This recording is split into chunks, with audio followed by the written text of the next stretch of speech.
Okay.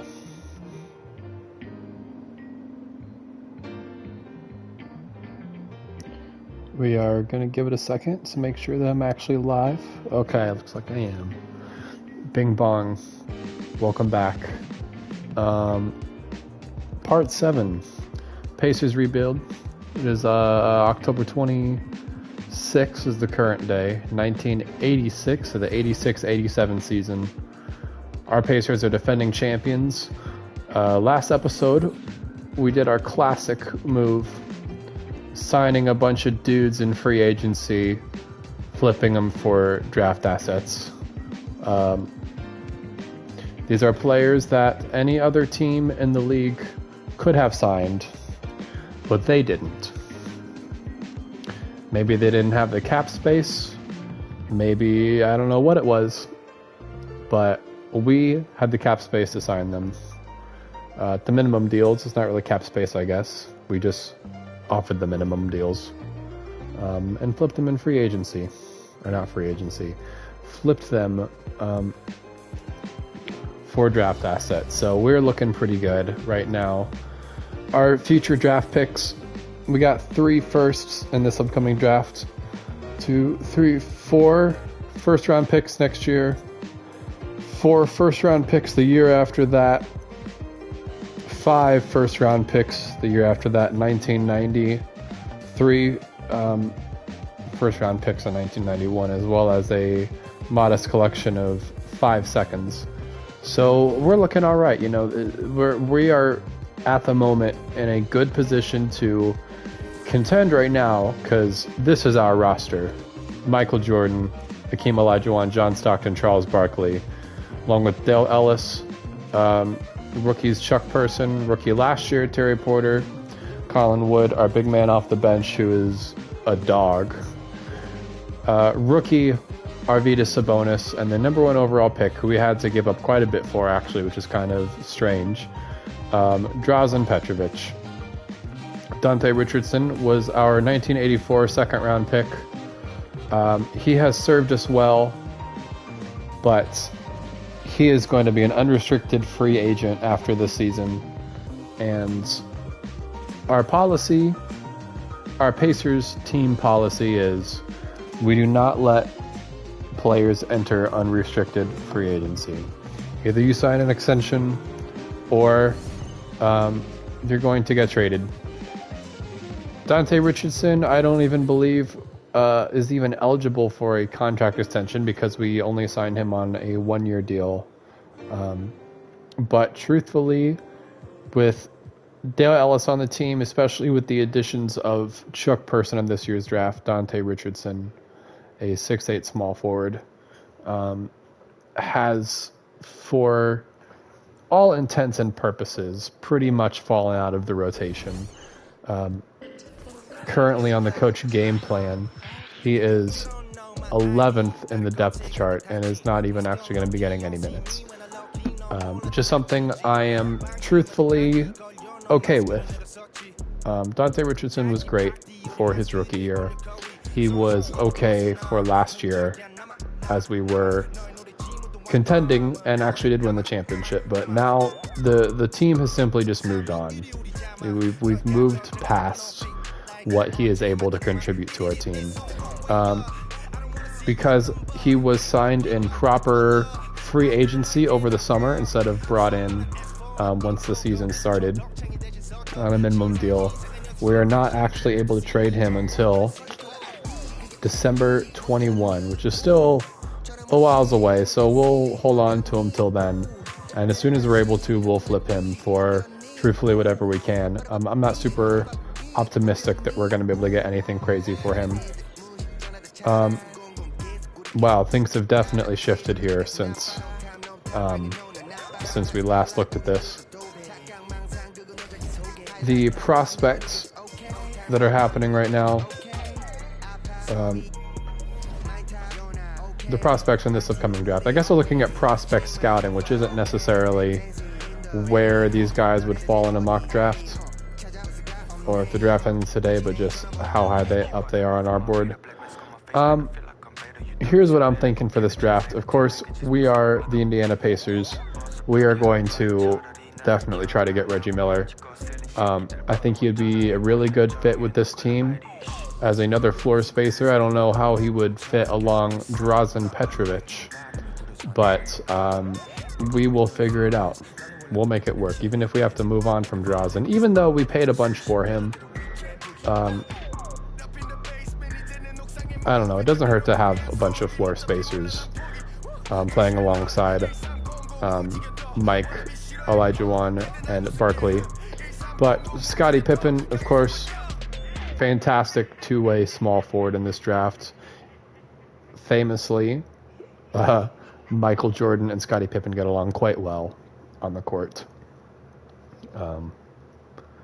And even though Chuck Person is going to be great, if we could have Scottie Pippen as our starting three going into the 90s, have Chuck Person off the bench and get Dale Ellis up out of here, that would be ideal. So really what I'm looking for, Scottie Pippen, Reggie Miller.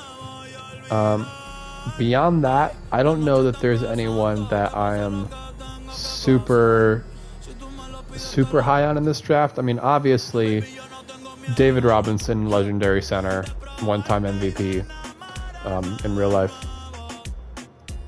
If we feel like Arvydas Sabonis isn't quite the right fit for our center off the bench, we moved Wood basically to the power forward, which I think is still going to be a really good fit for him. He can do all the things he was doing, just playing alongside another big man will help him out a little bit defensively. If we feel like Arvydas Sabonis isn't going to be the right fit, then we might go for David Robinson, 7'1", defensive center. And you know what? Honestly, I haven't even really thought about this until just now. Mark Jackson might not be a terrible option for point guard off the bench. He's obviously not a great scorer, but I don't think we need heavy scoring from point guard off the bench.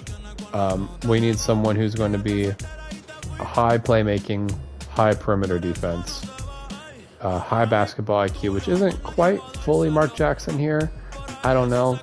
We'll feel it out. We'll see how well our guy Terry Porter does this season. So far for his career, well, his points per game are down quite a bit so far after 2 games this season. I mean, 18 points per game off the bench, that's good. 7.4 assists, he averaged 1.9 last year. He needs to keep those assist numbers up. And his field goal, but geez, brother shot 16% from the field in his rookie season. That is unreal. And he was a minus 9.7 on the year. Woof. Okay, brother had a bad rookie year, I guess. 13th overall pick in his second season. We're gonna let him still get whatever minutes he's supposed to be getting. I guess that is 19 minutes a game, playing alongside Dale Ellis, Colin Wood, and Drazen Petrovic, and Arvydas Sabonis off the bench. If he can just be a good backup for John Stockton, that's all we really need him to be. I feel like, though, last time we simmed through some of these games, I remember our record being like 10-2 or something like that. I guess that part didn't save, but fortunately all of our trades and everything did, so I don't know. I'm going to have to start being more intentional to make sure that things in this sim save, so we don't have to keep replaying stuff. Let's go ahead and just sim these next 2 weeks. And yeah, okay, 7-1. That is pretty good. Let's just look after 8 games so far. How are our guys doing? Michael Jordan leading scorer. That's what we want. 62% from the field. That's what we want. Olajuwon, 17, basically 18 points per game. I feel like that's a pretty good spot for him. 10 rebounds, 2.6 blocks. He's actually averaging 1 more field goal attempt than Michael Jordan. Having it just be a 1 field goal attempt basically difference between those two, I think is okay. 0.8 free throws a game more. That's fine. Barkley in, third leading scorer. That's what we want. 14.6 points, 9.1 rebounds. Yeah, that's good. 51% from the field. Stockton, 13 points, 9.4 assists. Yeah. Attempting 9.5 field goals a game, not bad. Dale Ellis, 10.4 points per game, 47% from the field. So his per 36, he's actually up slightly, but his field goal percentage is still, all 3 years he's been on the Pacers, including 8 games into this year, having a higher field goal percentage than he did his rookie season in Dallas. That's what you want. But every year since joining the Pacers in year 2, his field goal percentage has gone down. His 3-point percentage has been all over the place. Wow, brother shot 80% from 3 last season. That's really high. Wow, hold on, wait.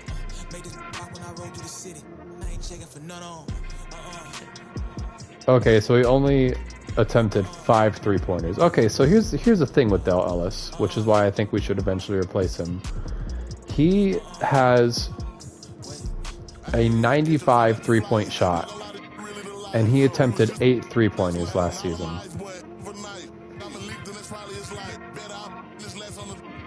What are his tendencies? Shot 3 tendency, 10. No, you know what I said?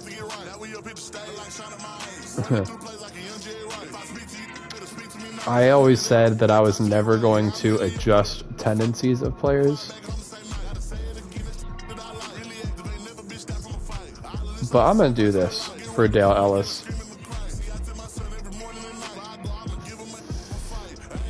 Game fitness, 45%. That's horrible. Let's do 2-way. Wait, is there a 3-and-D option? So he's on outside scoring. Yeah, I guess. Okay. Individual training, player development. Is there... I might have to do some research off camera, off stream sometime to see if there's a way to develop player tendencies.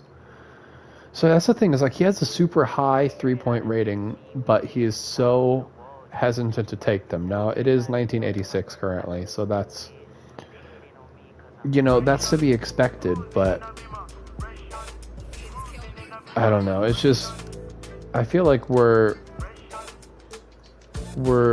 just not really getting a ton out of him for what his skill set is compared to what he's actually contributing on court.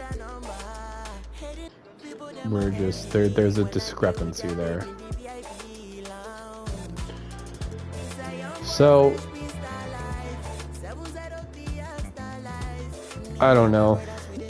We're probably, our best bet is to move him at the draft. That's fine. Whatever.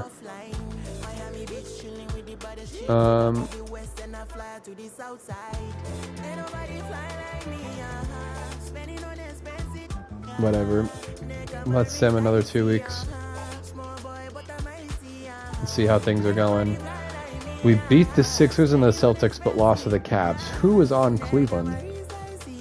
World Be Free, Cliff Robinson, Danny Ainge, Larry Nance. Oh, we traded Larry Nance to the Cavs? That's funny. Wait, was he on the Cavs already? No, he was in Phoenix. Okay. So we ended him up at the Cavs, at least for this year, even though he's on a 1-year expiring deal, because somehow he didn't get signed in free agency. Whatever. How many guys are on our team? 1, 2, 3, 4, 5, 6, 7, 8, 9, 10, 11, 12, 13, 14. So we could hypothetically bring in one more free agent just for funsies.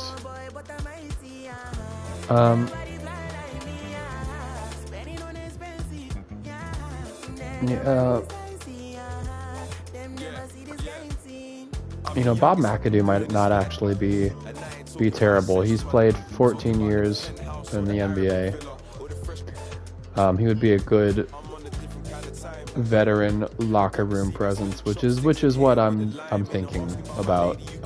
Would be the motivation to signing him. He is currently Tom McMillan. Didn't we have him on the team last year? Yeah, we did it. 1986 champion. That's funny. Now he's a free agent. Yeah, let's bring in Bob McAdoo just to be a veteran locker room presence. We won't even look at trading him. Okay, 14-2. We're rolling. We're rocking. Yeah. Highest win percentage in the NBA by a full 10%. That's really good.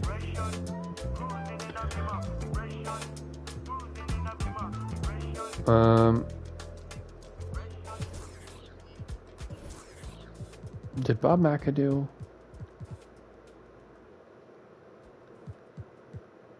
Okay, yeah, he didn't actually get any minutes. That is all right with me. I'm going to take a couple minutes away from Mike and Stockton. And we do definitely want it to be person in the starting lineup. We'll give those minutes to Drazen Petrovic. I want Petrovic to get burned. He's the #1 overall pick. I think it's only a matter of time before he catches Dale Ellis. Maybe if we do super well, Dale Ellis might get increased trade value. We're just gonna have to keep an eye on him. Okay. So Shannon Brown, we're just gonna keep an eye on the trade market for Dale Ellis. So Shannon Brown's super high 3-point percentage. What is his actual 3-point tendencies? Shot 3 tendency 5. That's worse than Dale Ellis. Wow. Ricky Pierce. Not a particularly great 3-point shooter. Thurl Bailey. Larry Drew.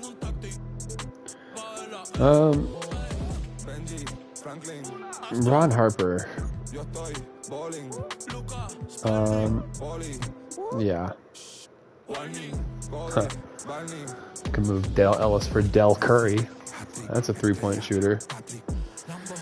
No.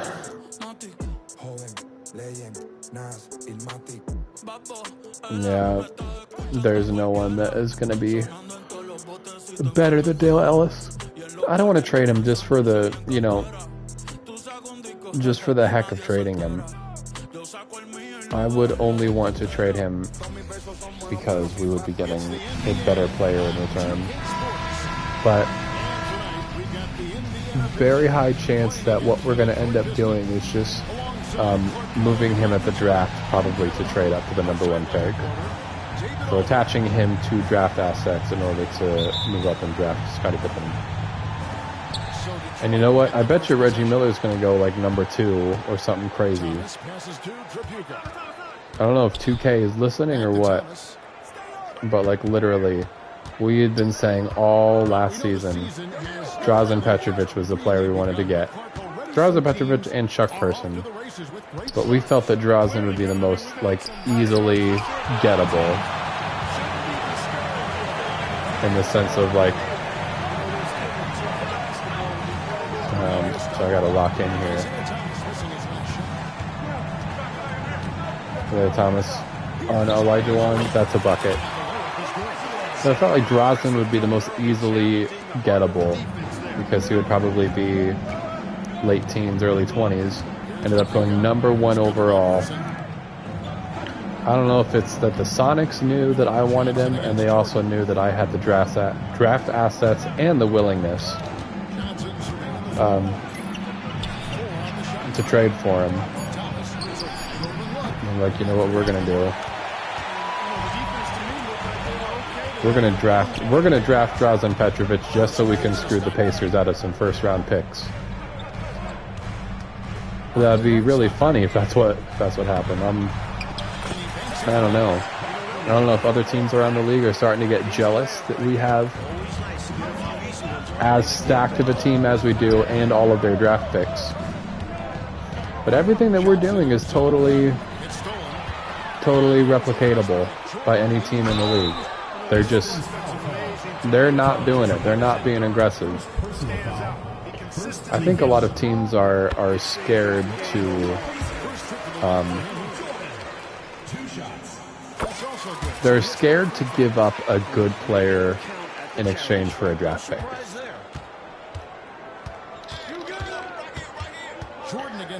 You know, of course, this is a period in time when outside Thomas, inside Livingston. You know, when there wasn't as much player movement as there is in the modern NBA.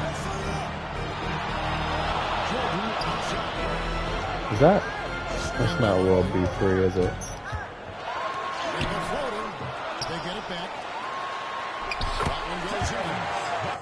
Who is that? That's the shooting guard for Detroit. Yeah, Vinnie Johnson. Me and Vinnie Johnson have the same hairline.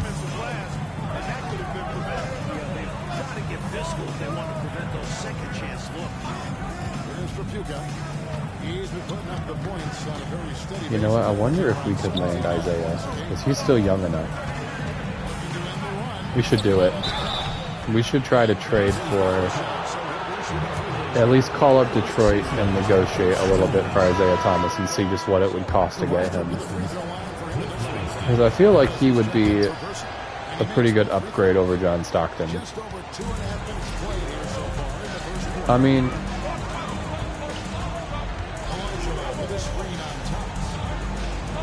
he would for sure be an upgrade over Terry Porter.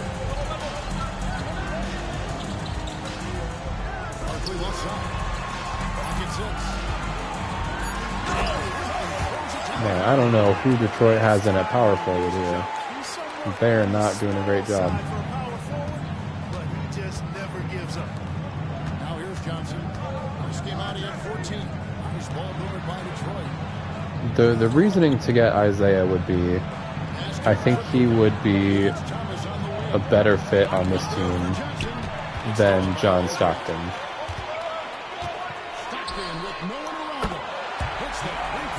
You know, John Stockton, he averages a lot of assists, but I think it's more,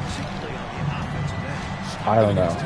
You never really see John Stockton out there dribbling and being like, oh yeah, let me freaking run off of these screens and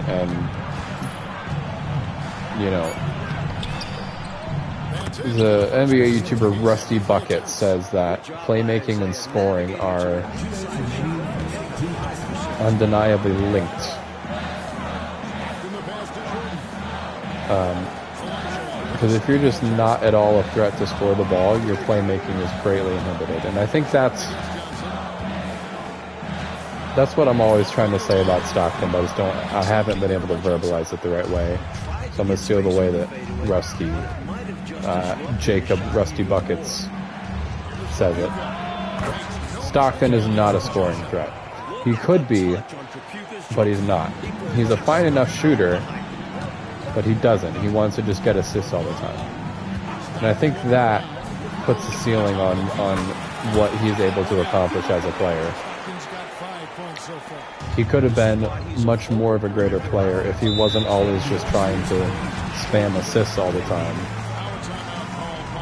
And he actually looked to be an aggressive scorer. That, and also he gets a lot of steals. Does he actually even?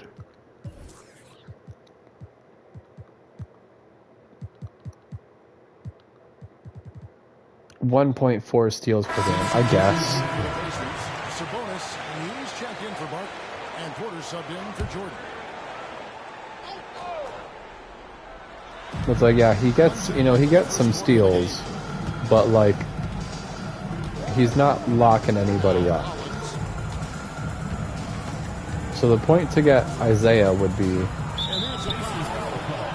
to get a point guard who I think could quarterback the team a little bit more, would have at least some scoring gravity and be able to,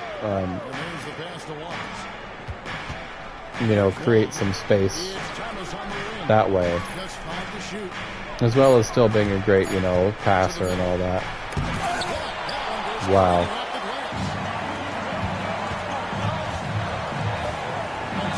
Huh.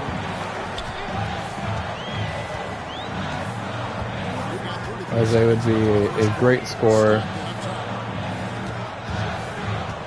and could still be someone that kind of, you know, locks up a little bit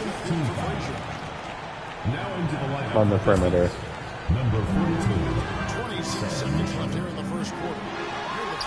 Doesn't just get some steals every once in a while, but actually, you know, can guard the point guard position well. Here's the thing.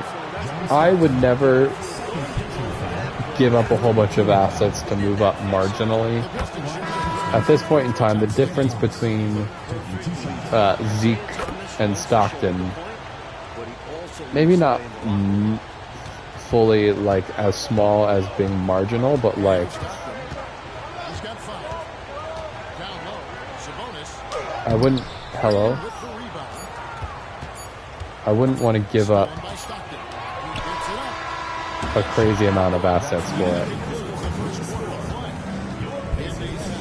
You know what I mean? The Detroit team. Stay with us as we get set to bring you the second quarter right after this.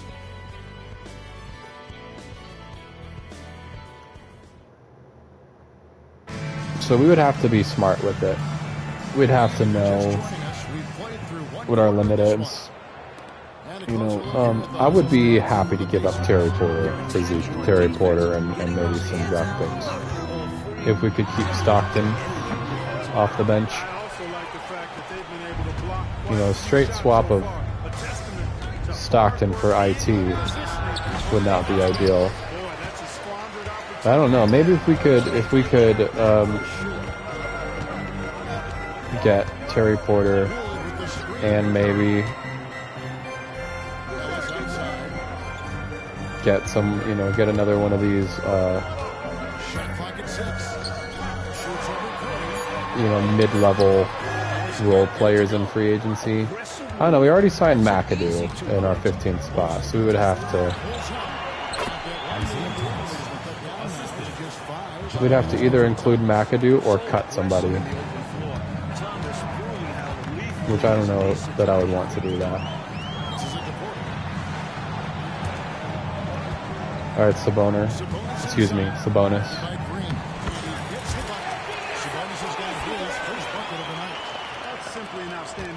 Oh, that was not intentional.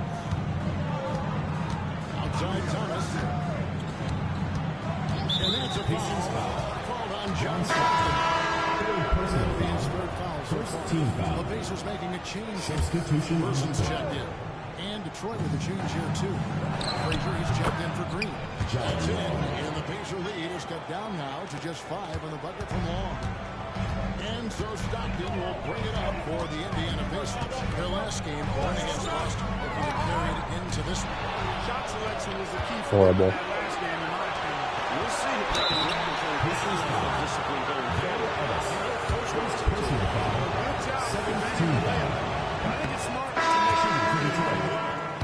Intelligent defense there. Encourages these guys to do whatever they can to avoid giving up easy buckets.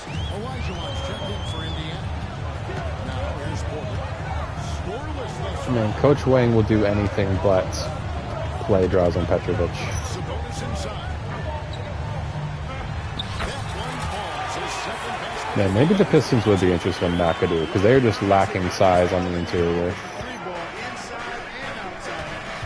You'd probably have to give them Bob McAdoo, Terry Porter, and draft compensation. To the inside. Sabonis with the steal. Ellis with it. And it's Johnson picking him up. Chuck Person really does not have a lot of stamina, does he? Right side, Sabonis. Horrible. First team foul. Substitution on the court. All right, Mike. 2.5 minutes into the second quarter. Okay, Mike.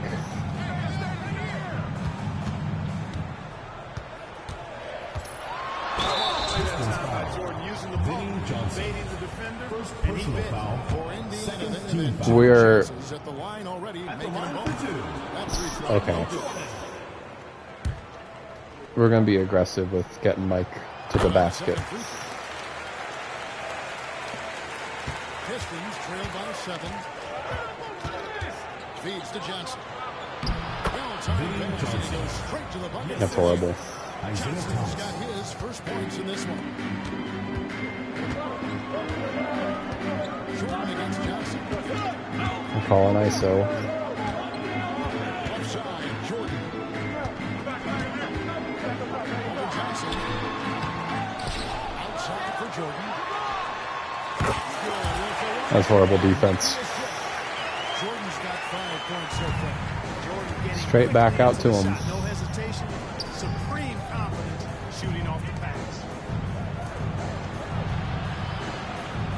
Thomas against Porter. Pass to Tripucka. Sit loose. Thomas passes to Tripucka. And they hit it back.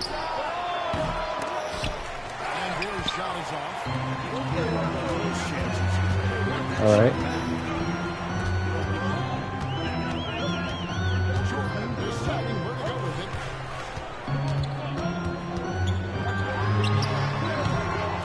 And they're really just locking him up. This is the first chance this season. Jordan has no blow by Johnson at this point. Pacers lead by 7.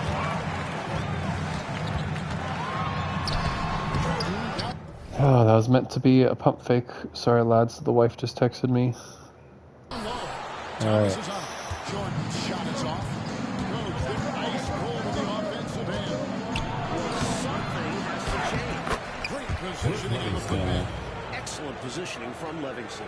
Inflicting Maybe we need to utilize the screen. Dishes to Jordan. All right, Akeem, what can you give me? Elijah Ryan with this screen for Jordan. The shot comes out. How are they locking up Michael Jordan so badly? By 5. To the paint. Here's Livingston. That's unreal. He's got 4 points this quarter. You mean to tell me Hakeem Olajuwon couldn't get that block?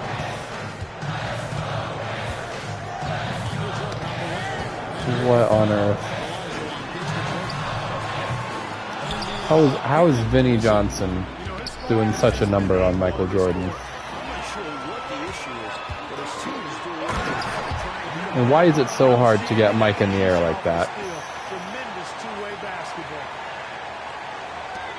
Pistons have gotten exactly half their shots to go down here in the second. 5 to 10. Elijah Ryan with the block. Mike in traffic. Against Jordan.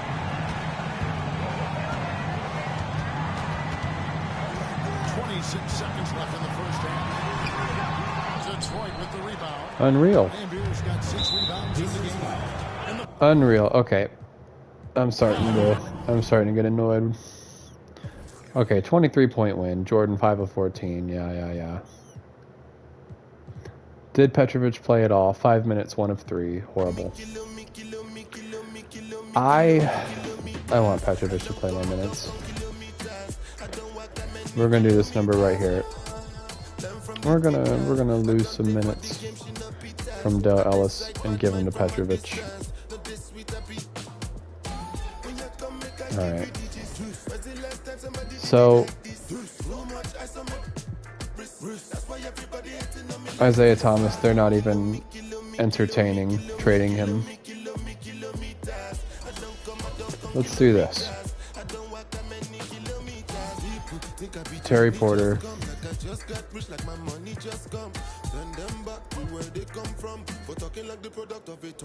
Isaiah Thomas.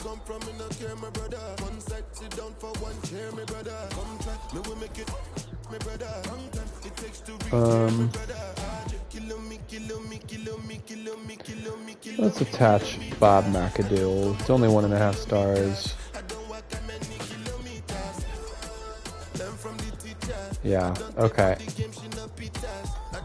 No. Do we have any Pistons first? Yeah, we're gonna want that one if they trade Isaiah. An 88 Pistons first. Okay. And an 87. This is as far as we're gonna go.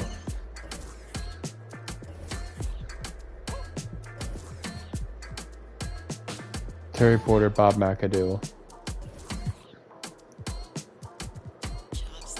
4 firsts.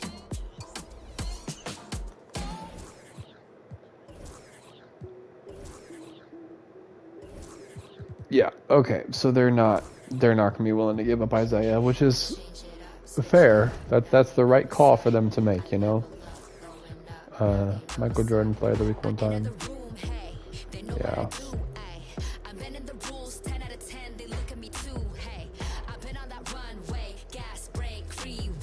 Simulate to these 2 games.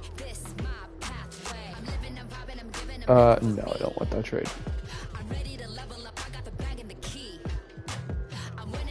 17-2. We're doing pretty good. I'm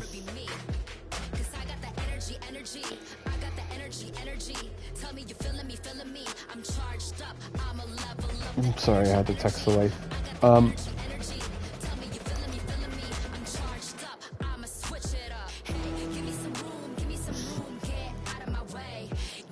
Yeah, no. We got beat by the Sonics? Who do the Sonics have? Karl Malone, Scott Skiles, Gus Williams. Okay, Karl Malone just went off.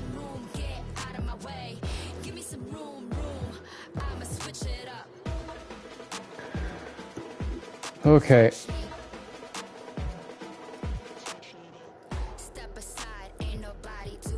So our offensive numbers are pretty similar.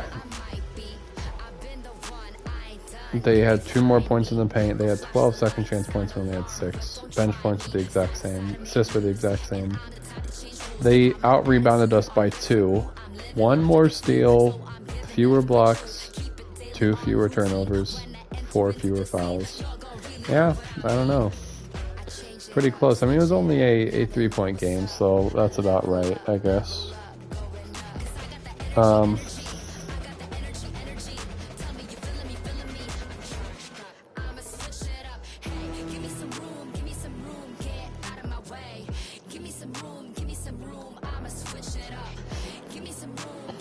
Sorry, let me respond to the wife's text message real quick.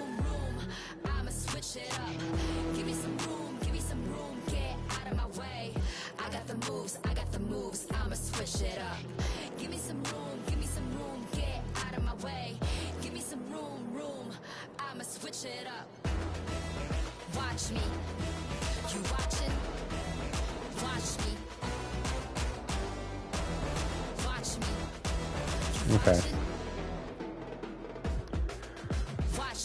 Well,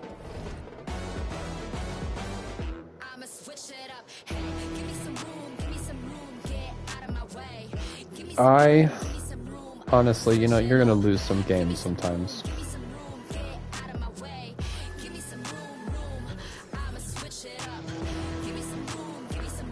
Mike, 5 more points per game than Elijah one. That's about where we want it.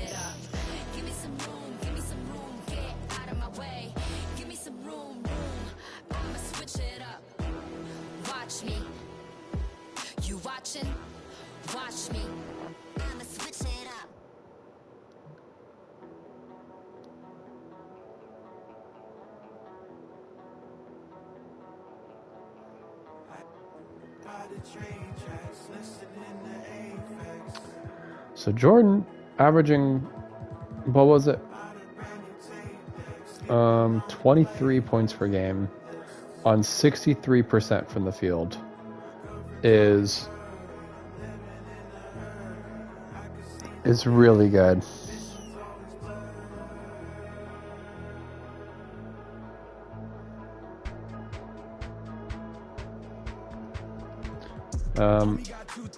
Yeah, Barkley shooting 57% from the field is pretty good on 13 points per game. Barkley's getting 10 shots up a game, hitting 6 of them. Yeah, that's pretty good.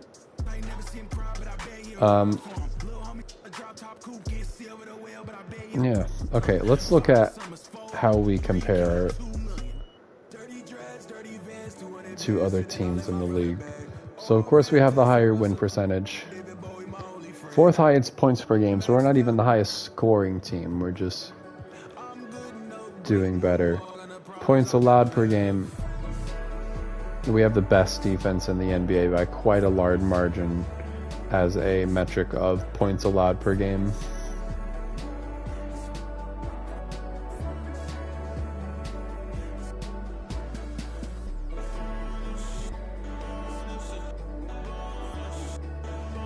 Sorry, lads, my wife is having a bad day at work, so I'm trying to text her right now.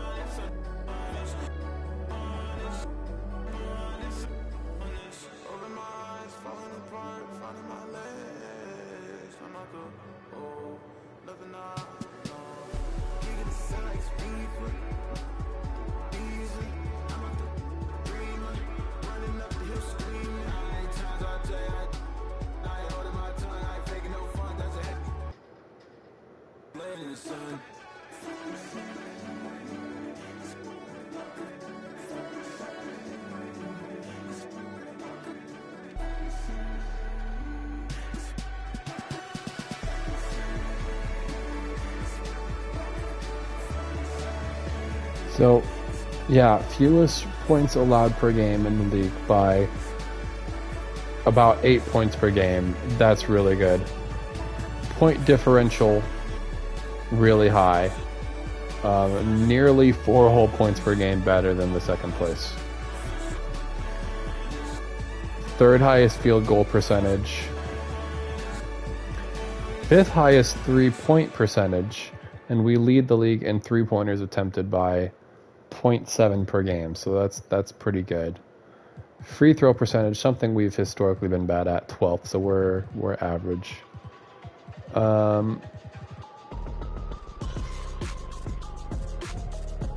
Yeah, total rebounds per game, we're 2nd. Lead the league in offensive rebounds by quite a bit.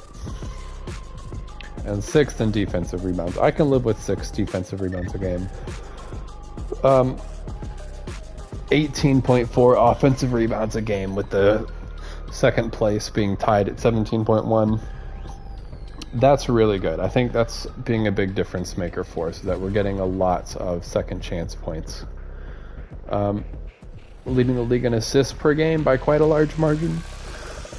Excuse me. Oh, goodness. Yeah, leading the league in steals per game. 5th in blocks.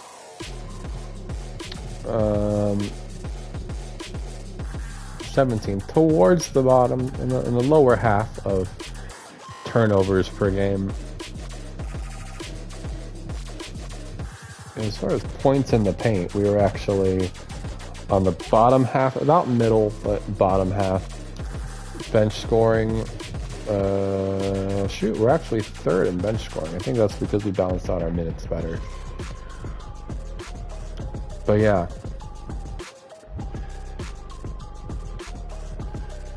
We've attempted 20 more 3-pointers, not per game, just total number of 3-pointers. 20 more 3-pointers on the 2nd place team. So we're definitely ahead of our time a little bit, and that's a good thing if you ask me.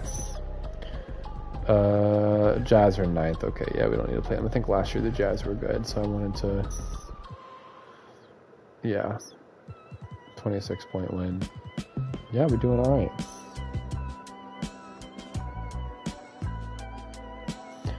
Wow, okay, so the Celtics actually have more total wins than we do. With they also have 2 more losses than we do, so we have a higher win percentage by 0.62, half a game ahead of them. Let's watch a little bit of this game. Should we adjust our minutes at all? No, we're doing pretty good. Let's leave our minutes as is. Let's just watch a little bit of this game, see how it goes. This time around, I don't even think I'm going to be watching for anything in particular. I'm just going to get an idea for how the flow goes, just how the offense looks, how the defense looks, what does the effort look like, is there anyone who looks like just a massive liability out there. I mean, the box score looks about where we want it to. Chuck Person is not averaging a super high amount of points, but again, he's the 5th man in the starting lineup. We don't need Chuck Person to average points. We just need him to be solid on defense and be able to make passes and score the ball when we need him to. Eventually, of course, you know, in the future when he's no longer a rookie, yeah, we hope that his scoring will go up in the future. But right now, as a rookie in the starting lineup, we just need him to be out there to help take some pressure off of Mike and Charles defensively, be able to guard the 3. I think Chuck is you know, even though they've already played the Celtics at least once this year, he's going to be able to put pressure on Larry Bird a little bit better than Dale Ellis, which I think Dale Ellis would have given that up. What am I saying? Bird would have scored over Dale Ellis quite easily on that play. The season's passed. But Chuck Person contested that shot pretty well. So they hit that shot, but that's definitely a shot we're okay with them taking because after all that time, that was the best shot that they were able to come up with. That's something I'm okay with, you know, honestly.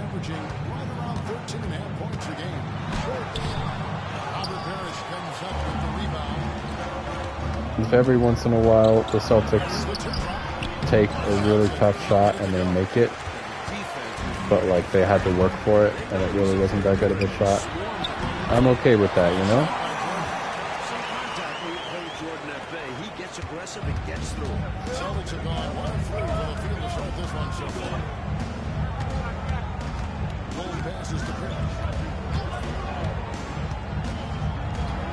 Johnson outside. Here's McKeel. Barkley grabs the ball. Blazers have gone 3 of 5 shooting the ball so far. Really looking alright so far. Stopped it outside. I don't know that I really have that many comments. I mean, Elijah Wan is just going to work. I feel like he has a vendetta against Boston for some reason, because every time we watch a Pacers-Celtics game, Elijah Wan is just given the business to Parrish, and apparently on that possession, McHale as well.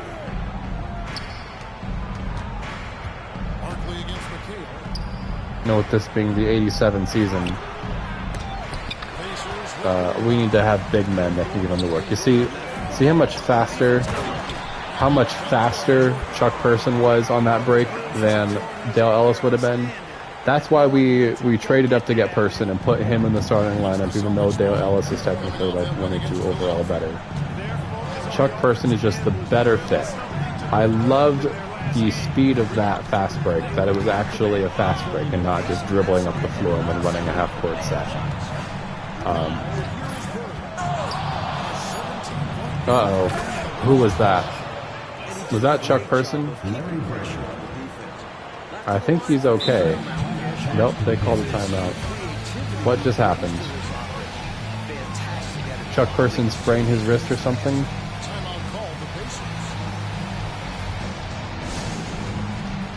Man, good thing we got Petrovic out there to pick up those minutes. Okay, let's take a look. What just happened? Yeah.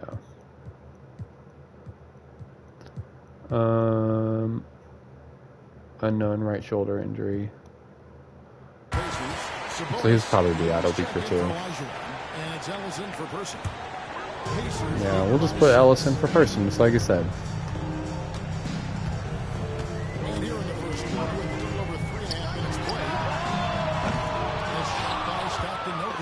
I think Stockton heard me talking about him not being aggressive as a scorer.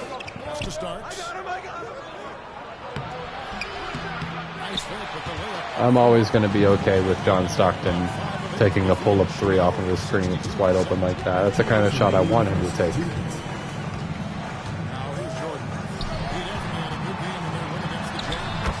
There we go. See, he heard us talking about wanting to trade for Isaiah Thomas, and he decided to be a lot more aggressive scoring the ball, which I'm okay with. If John Stockton is, if he's putting the ball on the floor, getting to the basket, getting up layups, and pulling up from three, that keeps the defense honest. That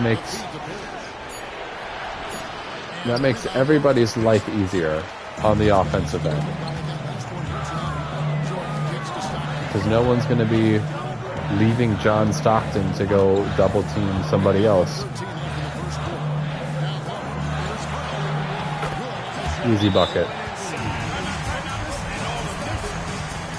14-4. And the only problem that we've had in previous seasons that we're gonna watch and see if this continues to be a problem.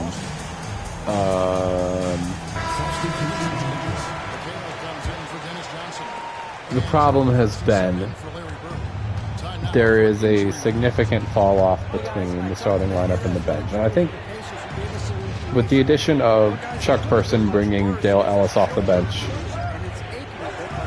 sliding Wood to the floor, adding Sabonis, and then also Petrovic, and also just getting Terry Porter another year of development. It's really fortifying our non-starter minutes, especially with Terry Porter. That extra year of development has made a shooting percentage improvement by tens of percent.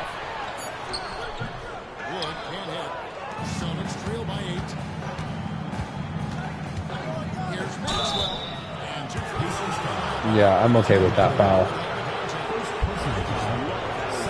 No easy baskets. I don't think Terry Porter is the long-term solution at the bench one. I don't think Dale Ellis is the long-term solution at the three, starting or off the bench. But for right now, they're good. We want to contend and build for the future. Level up the team every offseason.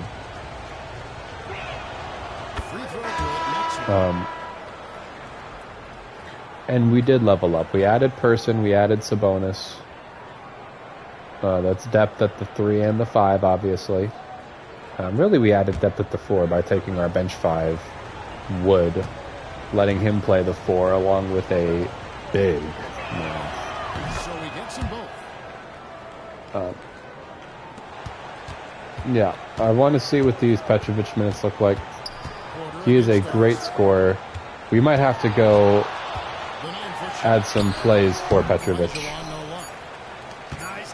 and get him some open looks, because he's a great three-point shooter. If we can, we might do that after this game, actually. Go in and manually add some plays for Petrovic. If he can come off the bench and just run off a screen, get him some like Klay Thompson style actions, and just hit several threes. Come off the bench, high energy, bang, bang, bang from 3, keep the defense honest. That's going to open up the inside quite a bit, as well as wear out the opponent by them having to honestly step up the energy in the second unit instead of And a chance for just a second. letting that be the time that they try to claw back with, you know, Jordan and Elijah, but really more so Jordan off the bench. Or on the bench, I mean him not in the game. That's what we want. That will help us increase our, you know, really increase our dominance. Increase our points. What am I trying to say? Increase our lead, increase the point differential.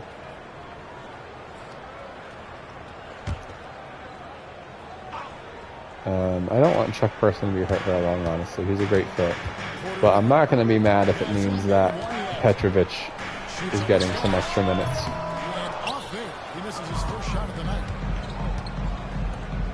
Here's Maxwell. Porter pulls it in. Really tough to see a foul when you look like that go to waste. Just couldn't quite finish the job. Just a tough break, especially because opportunities that way don't often. Even if we add Scotty and Reggie Miller, I want to hold on to Petrovic. I think, kind of like I talked about in the last episode, I had him on the team in another save, and I just couldn't make it work, and I had to trade him. And I really wanted it to work with Petrovic being paired with Shaq, that specific sim. I wanted to try to make it work this time. Now that I know a lot more about 2K and roster building in 2K, especially with the My GM eras, which is what this is, I think we can make it work. We just might have to be intentional with the play calling. Okay, Akeem. Dang.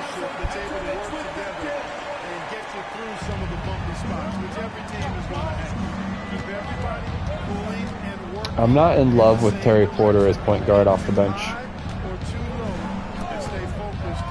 I think he's a fine player. I just don't know if his skill set is the right fit for what we are wanting from. Great play. That was a great play.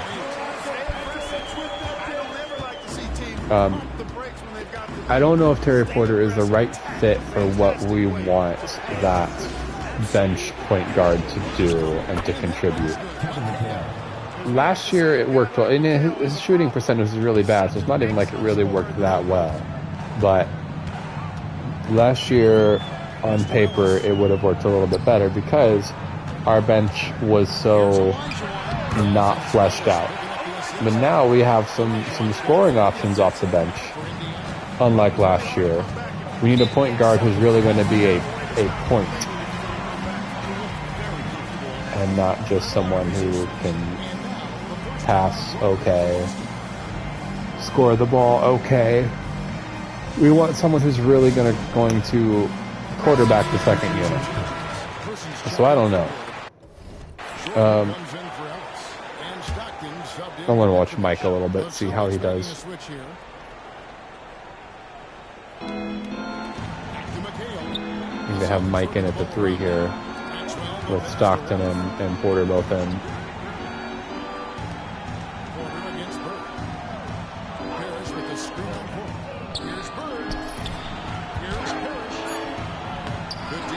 Elijah One did an excellent job of recovering on that and contesting Parrish, forcing a miss and ultimately getting the rebound.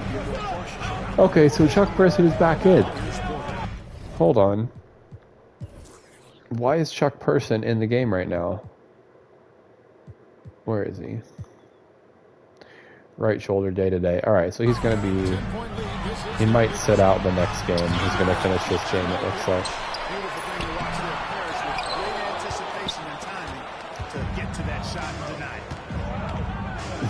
Okay, Mike, he just ran straight past you. Come on, brother. Lock in.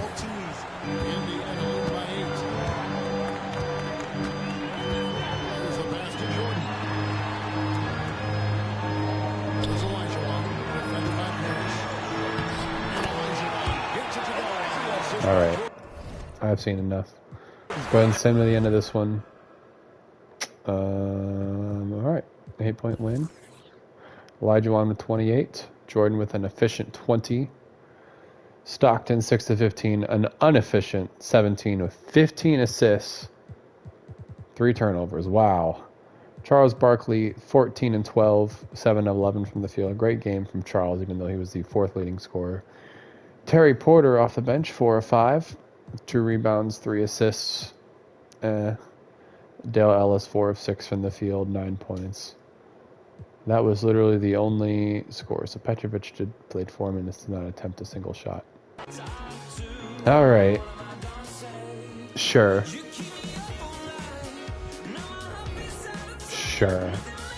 Let's Chuck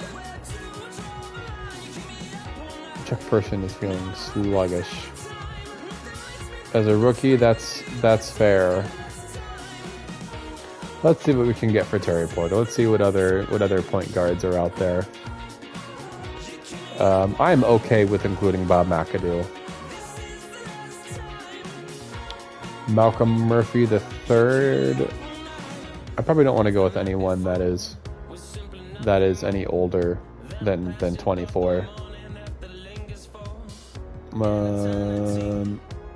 Per 36, Bro's averaging 17, 5 assists. I want someone who ideally can hit threes, but I'm looking for perimeter defense and playmaking. Nate McMillan. Ooh, we might have to do it, even though it's a 4 overall drop. We might have to take a second look at that one. Nate McMillan, A, 3-point, A- playmaking, A, perimeter defense though. Basketball IQ, B, potential C+. Terry Porter's potential is A-. So he has a higher potential, but I don't know. Jacob Starks.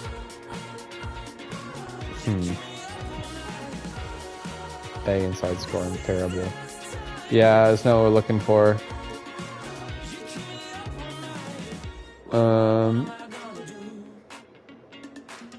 Darrell Walker and a first. What can Darrell Walker do? Not what we need.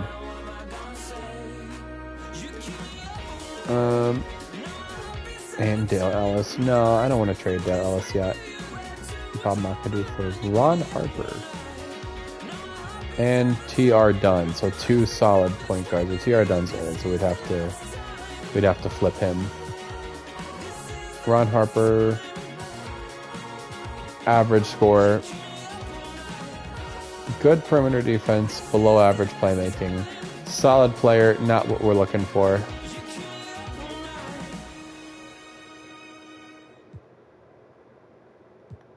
Alan Leviol is too old. Scott Skiles. What does Scott Skiles do? Decent 3-point scorer. Good playmaking. Good perimeter defense. Above average basketball IQ. C+ potential. 76 overall, 22 years old. Oh, I don't know.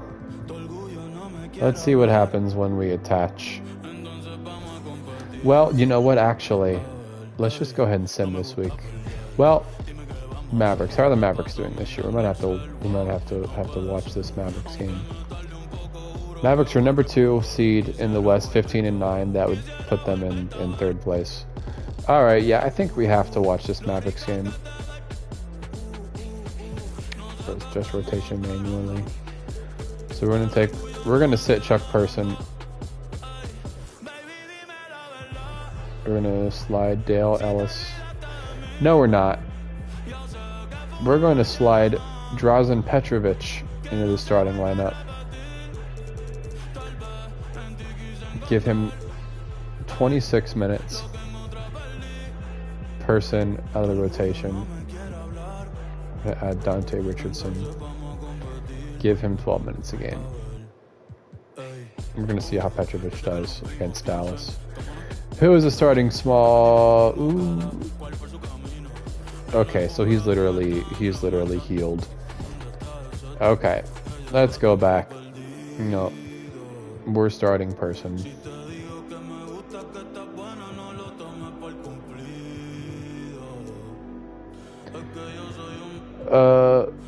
Petrovic 10 minutes a game.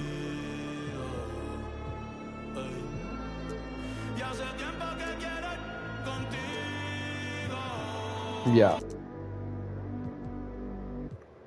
Alright. I like that. I just want Petrovic to get his minutes. I want to watch this, actually, instead of play, because I want to see how Chuck Person does against Mark McGuire. Is he going to do better than Dale Ellis? Yeah, almost certainly he will. Playing against the Dallas Mavericks. This is Kevin Harlan alongside Clark Kellogg and Coach Mike Fratello. On our sideline, David Aldridge.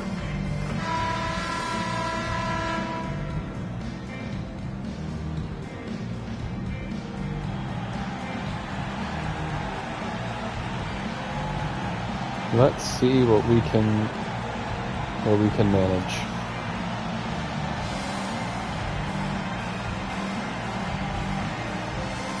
And Mike, we expect to see a lot of ball movement here. Two very unselfish teams. Somebody watching how well Chuck Person guards. Hold on. We're gonna see how well Chuck Person guards Mark Aguirre. And also we're going to see if Dallas decided to freaking change up their offense at all after getting their butt mostly handed to them in the finals by us, actually.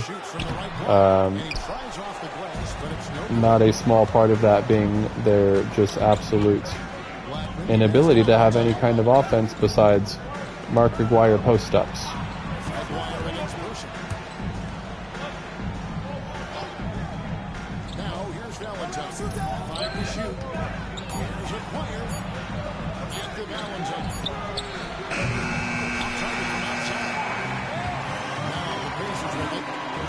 We're feeling good so far.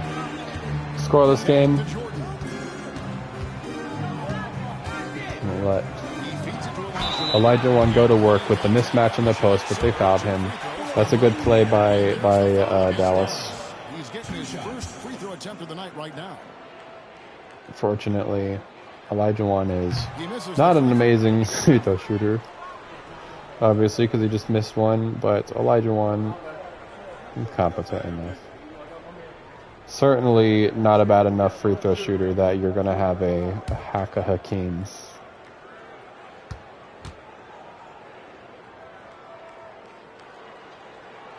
And he sinks the second. Honestly, that second one didn't look super convincing either. YOLO, though. Am I right? Valentine passes to Aguirre. The shot goes in. First shot, first basket. Nice job by Aguirre. Finding available space down low. Alright. Yeah, Mark Aguirre gets a bucket. He's gonna get buckets because he's just good like that. The question though is going to be I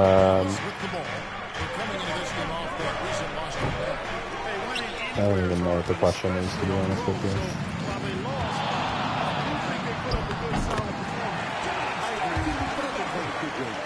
My goodness, have mercy.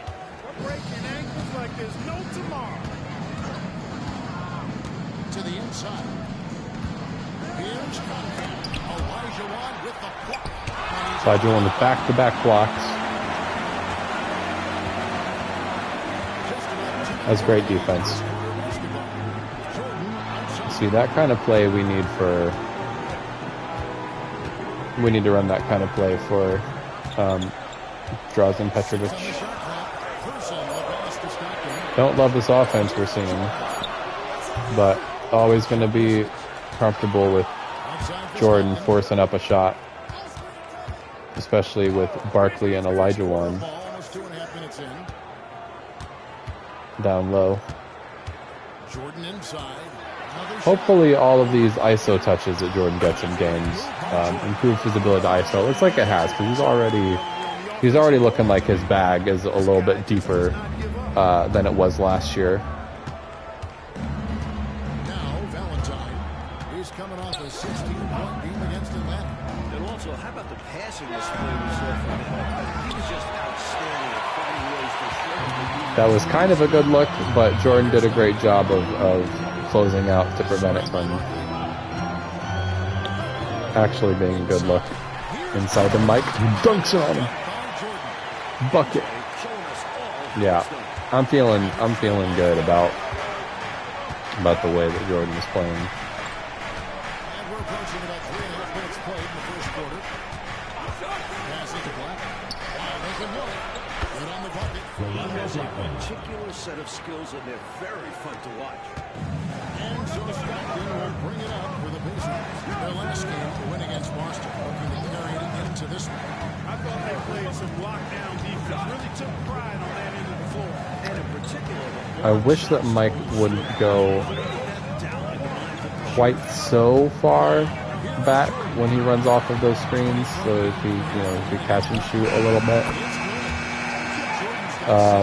Apparently he don't even need it. He could just hit that midi off the dribble, which, I mean, of course he can. He's Michael Jordan. You love to see it in this sim as well. Who was it that Dallas drafted? Because I remember because we were both in the finals, obviously. And they had the, like, 6th pick or something. Also, by the way, 1981 draft. 4 of their 5 starters were all drafted in 1981. Who's this dude? Kevin Duckworth was the 13th pick. 75 overall. Was that all they had? I feel like they drafted somebody really, really high. I got Derek Harper. No, it wasn't him. I don't know. Chuck Person feeling sluggish. We might need to actually let Person come off the bench for a little while. Nice defensive effort to lock down. Or at least cut back on his total number of minutes per game so his conditioning can get better, because he's wore out. Give his minutes to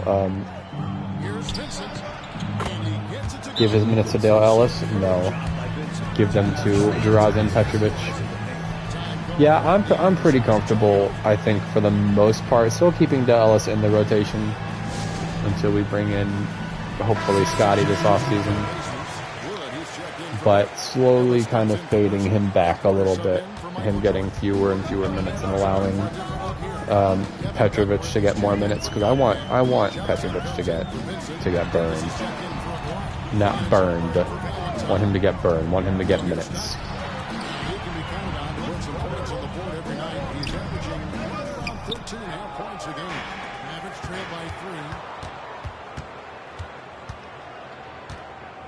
Davis dishes to Harper. Johnson outside. Olajuwon against Duckworth. Harper the pass to Johnson. Just 4 to shoot. Dallas needs to get off a shot. He missed it, but that wasn't exactly a great contest from the Ellis either.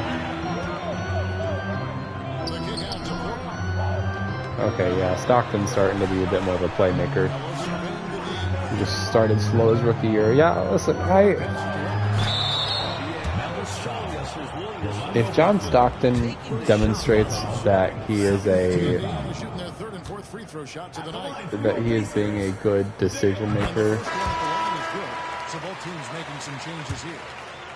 more so than just someone who spams assists and forces assists, I have no problem with Stockton being on this team long term. I think we are gonna make a move to draft Gary Payton when his time comes. You see, Mark McGuire just cooks. He just cooks Dale Ellis regularly, consistently.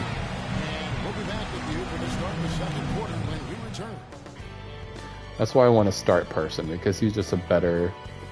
He's just a plus defender compared to Dale Ellis. And Dale Ellis's offensive game, allegedly being better, I think is more needed in the bench. But Yeah, I think this is going to be Ellis's last year on the Pacers. We'll use him. If we don't end up trading him before the trade deadline, should a good trade become available, we're going to move on from him this offseason. He's just not the piece that we need.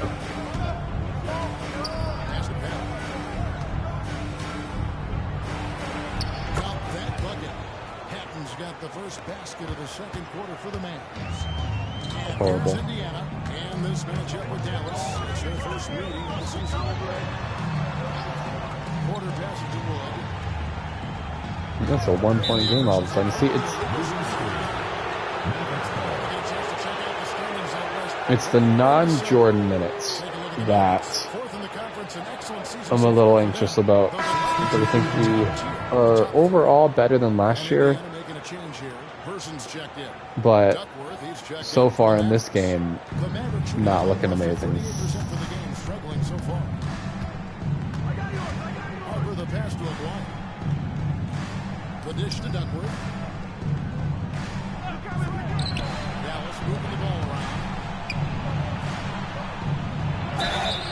And the call on the shot. Yeah, Mark Aguirre is just going to work on Dale Ellis. There's just nothing that Dale Ellis is being able to do about it. That's why we drafted Chuck Person. You figure that out now and cement it as your team culture. Now here's Ellis. Taking a look at his stats, he's averaging around 9.5 points a game. Back to stop. Pass to Person. Ellis outside. Chuck Person, I might be reading way too into it. Chuck Person just feels like he just has a better handle on the ball than Dale Ellis does.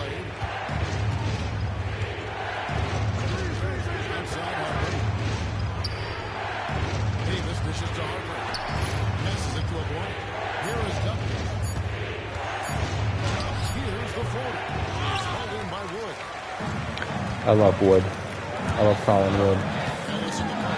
Dale Ellis in the fast break, getting nothing done. Dish to Wood, who's going to get some. Oh, almost get something done.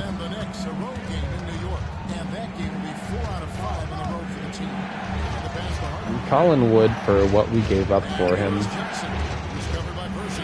has been great. He's not exactly someone we're going to look to for a score, but someone who's going to be a good low post defender, tenacious rebounder, someone who's going to be physical, just like that play right there.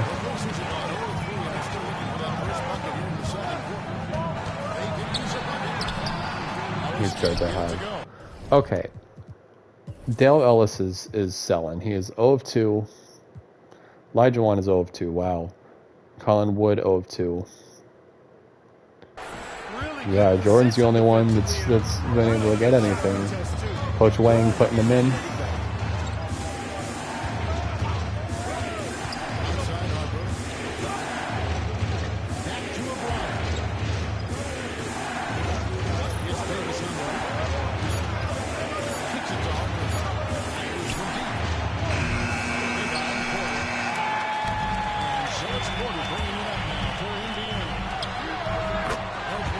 Thank God someone finally made a shot. Thankfully, our defense is solid enough that Dallas hasn't gone on some major run and expanded the lead. They only just been able to get up one. Halfway through the second quarter, the score is 13-12. Jordan in for Stockton. The Mavericks trail. Benson with it. He points his last outing. And there's the call on Michael Jordan. Michael Jordan. That is his first Personal foul of the foul. game. Second team foul.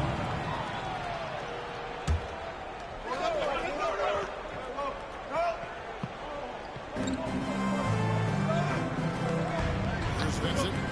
He gives his team some nice contributions, averaging a bit over 10 points a game. So Person plays some minutes at the 4. That's interesting. Gets the 14-footer fall. Valentine's got his first basket. These teams have really gone back and forth. Yeah, 5 lead changes already, partner. This one's definitely going to be a battle. Now here's Ellis.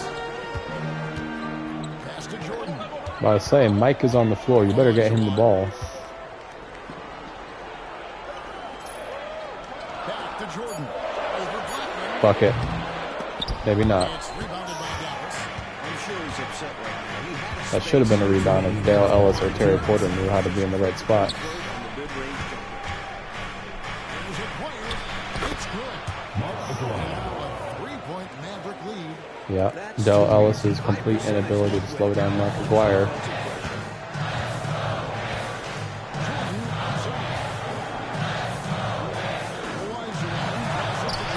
Yes, that goes in. Jordan's got 8. Using his tremendous strength and Jordan is going to have to save us this game. shrugs off the contact and gets the shot to fall. Valentine passes to Blackman. I might have to step in and make the coach defensive settings that person has to guard Aguirre and not Dale Ellis.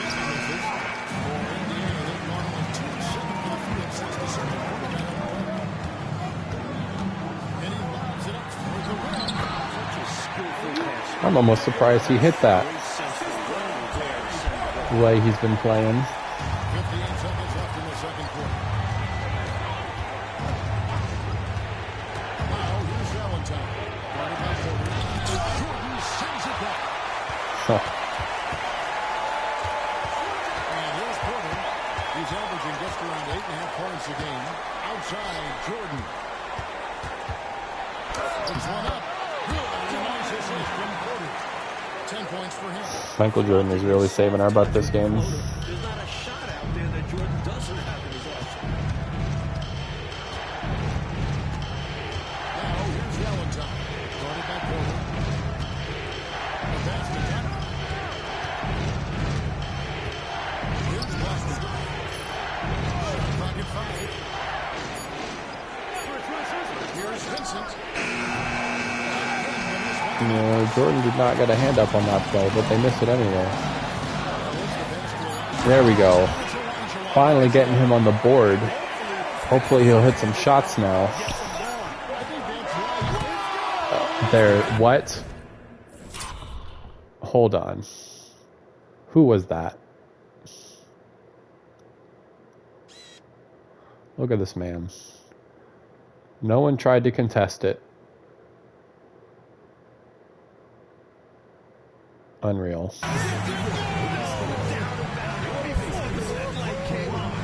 Have some shame, guys. I'm still trying to figure out how that went in. I'm That's not sure unbelievable. he even knows how it went in. This kid's is why you still shoot a last-second shot, even when it's like that. So they just cut a 5-point halftime deficit.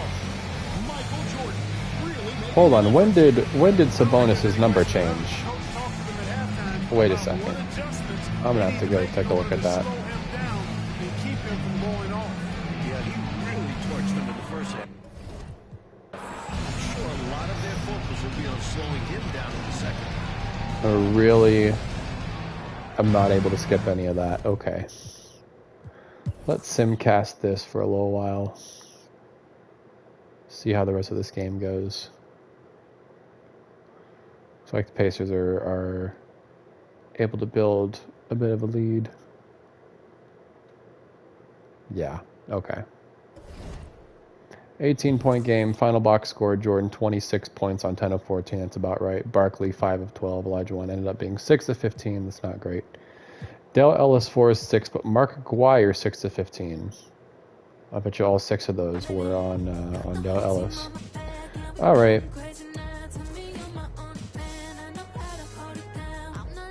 We just watched the Pistons game the other day, so we don't need to see this one. We're on both of those games. All right, it is December 21st. We are now officially at the point where we are able to move on from our second-round pick, Dante Richardson. Thank you for your service. If Instagram was around at this time, you would have an Instagram post saying, "Thank you, Dante Richardson." Let's see what we can get for these two together. I would love to get a bench point guard that is competent. Only 2, okay. Let's see what we can get for just Dante Richardson. Doesn't really have much trade value. Let's go ahead and remove him for what we can. Paul Mokeski. Welcome to the Pacers. You are gonna be out of here before you even realize what happened.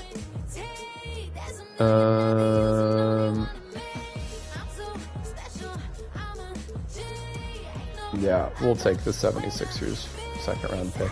Just opened up a roster spot. Excellent. Let's go ahead and see, hypothetically, what we could get for Terry Porter. Because there's not a point guard in this draft that I'm in love with, that I can look at and be like, yeah, we want some to really target drafting this dude.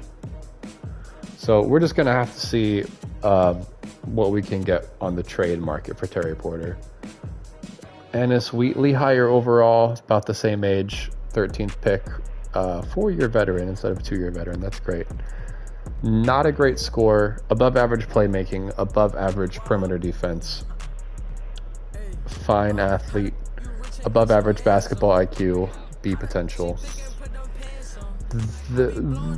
That might be a tempting trade, actually. Doc Rivers, whoa. Why are the Clippers trying to give us Doc Rivers? Doc Rivers is a good scorer, good playmaking, good perimeter defense, above average. Yeah, not super athletic, super high basketball IQ, really good potential. Oh god, we're really about to add Doc Rivers to this team. That's crazy. We're gonna see what else we can get on the trade market, but I bet you we're gonna likely pull the trigger on that Doc Rivers trade. Ron Harper we looked at, didn't move us. Vinny Johnson, too old.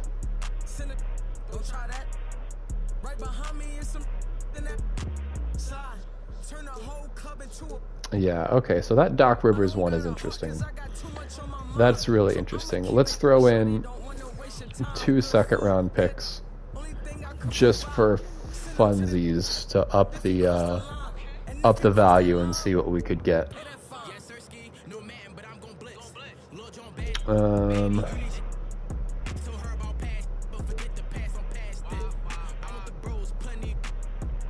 Okay. So we could do Doc Rivers and Kurt Rambis. Bro moved across the hall to the Clippers from the Lakers. We could get Kevin Willis and a first. That's actually kind of a nice trade for what it is. It would leave us without a point guard, but hold on.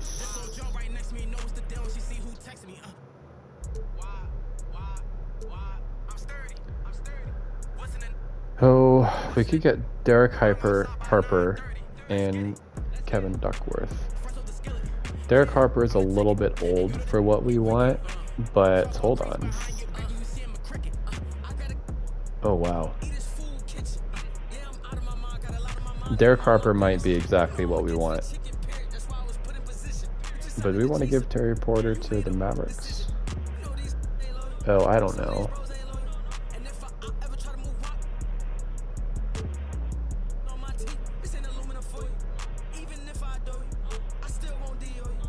Sleepy Floyd. Okay. So Kevin Willis and a first. That's really tempting. I bet you we could move Kevin Willis for a pretty solid point guard. Let me just see, for fun's sake, what kind of point guards are on the market right now. Wes Matthews. You know what, let's go ahead and bring in Roy Hinson just to increase our trade value here. So Terry Porter, Roy Hinson, and a second round pick. Let's see what this can get us.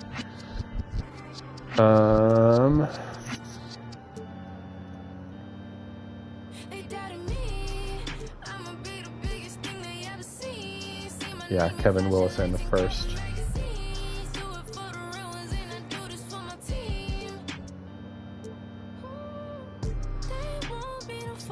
And Lee Odom for Daryl Dawkins and Darwin Cook. They're a little old, but that's kind of a good deal, actually.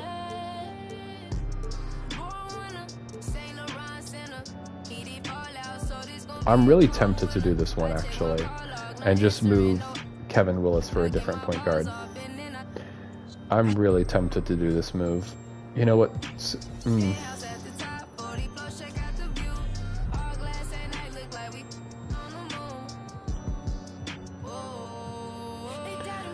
Screw it. Screw it. I'm gonna be so mad if Kevin Willis has no trade value. I bet you he does.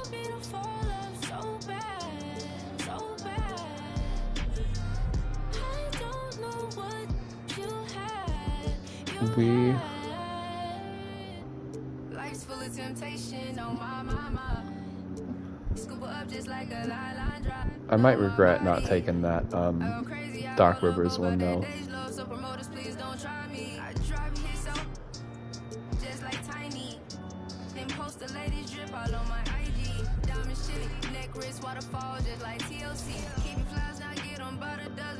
Let's do this. Let's do Kevin Willis for Doc Rivers. What team is Rivers on? The Clippers.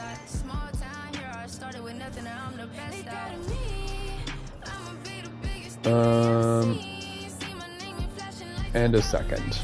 Okay, yeah, let's do it. So we turned Terry Porter into a first round pick. We turned Terry Porter and a second into Doc Rivers and a first, which is hilarious to me. So here's what we're gonna do. We're gonna run Chuck Person at 18 minutes a game.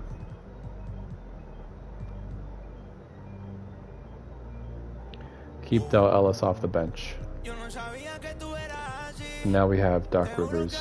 Okay, so Rivers is 8. Sabonis is 8. I don't know why Sabonis is listed at number 8. He shouldn't be. He should be 11. I don't think anyone... What the frick happened? Who took number 11? Bob McAdoo took number 11. Sorry, Bobby boy.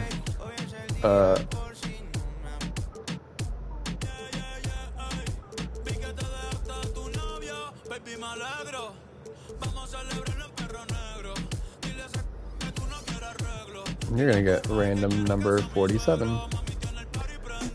Because our boy Sabonis gets number 11, because he actually is gonna see the floor.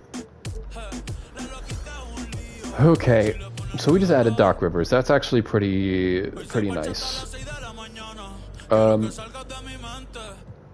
Doc Rivers younger than Dale Ellis. That's funny. Let's see what, for funsies, we could get for Dale Ellis on the market.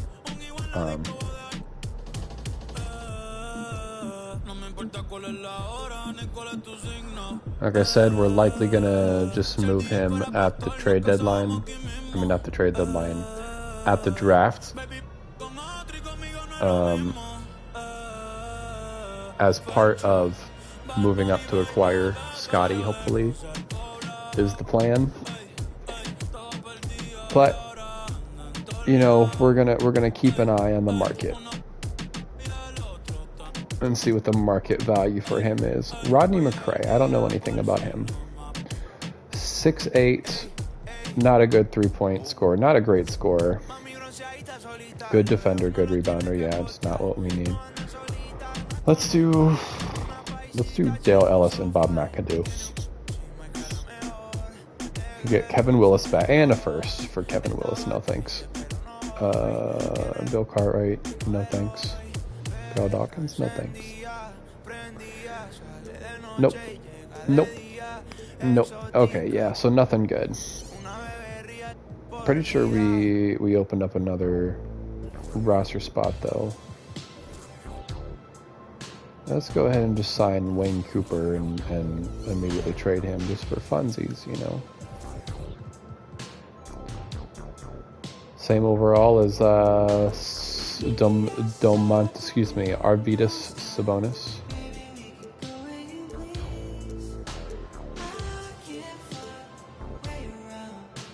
Wayne Cooper and Bob McAdoo for Del Curry in a second. I might have to do that actually. That's kind of funny. But we don't need him. We definitely don't need Del Curry. Oh, let's go take this Supersonics one. Jerry Kelly, is that the same dude that was on our team and then we traded? I think it might be. Yeah. Alright, whatever. Okay. That was fun. Which one of these teams is good? None of them.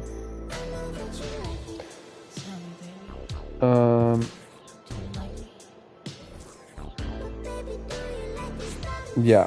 Okay, so we just won by 24 points and 12 points. Great. Let's play the Hawks just because they're going to have Terry Porter in their starting lineup. Our dude who was our sixth man we weren't crazy happy with. I don't even... That was such a crazy trade we were able to do. So... Oh wait, we traded Roy Hinson. Was that our... Oh no, Roy Hinson, not Bob Hansen. Okay, yeah, Roy Hinson was the one we just traded. So we signed Roy Hinson for nothing. Traded Dante Richardson for 2 seconds. It's pretty good if you ask me, considering we used 1 second round pick on him.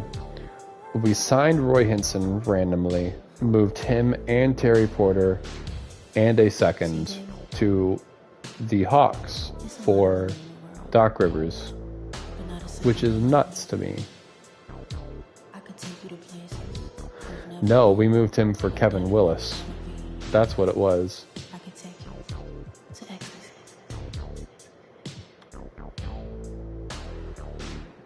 Yeah, and then we traded Kevin Willis and a second for... I don't know. I don't know what we did.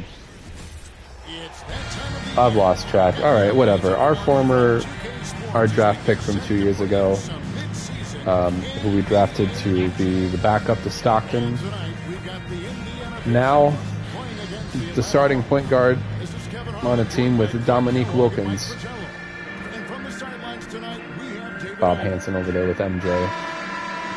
I like Bob Hansen.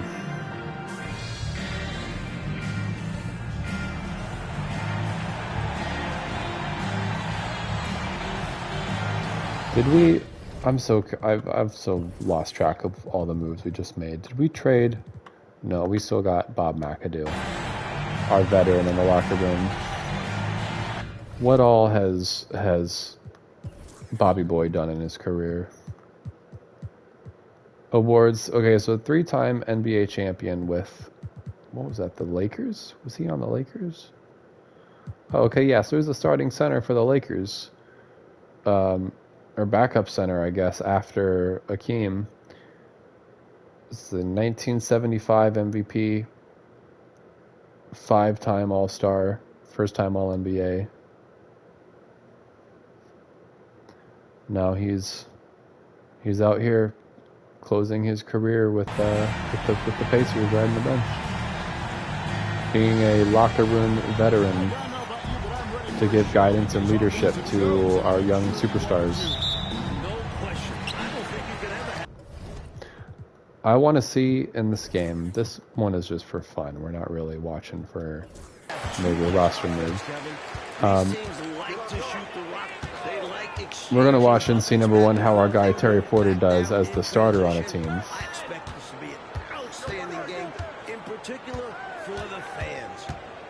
And we're going to see how Doc Rivers does as point guard off the bench. I think he's going to do good.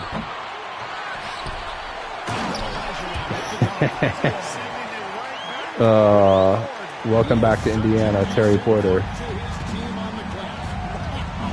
You're now a starter on the team. You're not backing up that man anymore.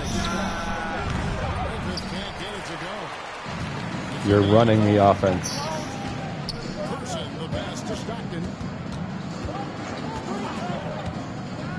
I'm honestly kind of surprised that Doc Rivers was available.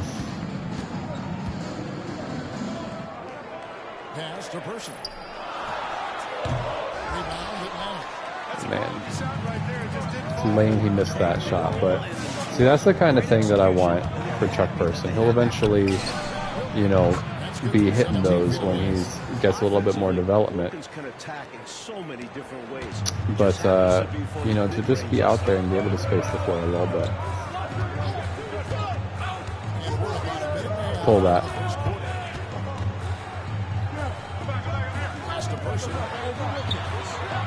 Here's Elijah. Here's Barkley.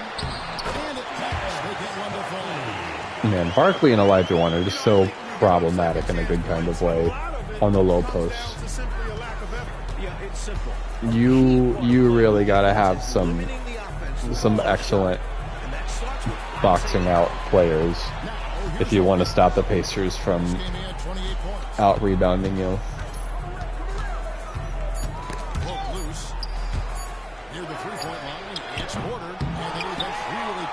I think I need to look at our points per possession metric, if that's even tracked. Because I think that would indicate a lot better than, you know, points per game or field goal percentage. How efficient our offense is doing, because we get so many offensive rebounds. We lead the league in offensive rebounds, I think, by a meaningful margin.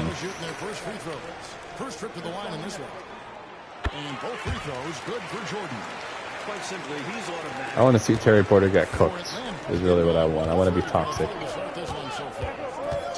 Stockton lock him up.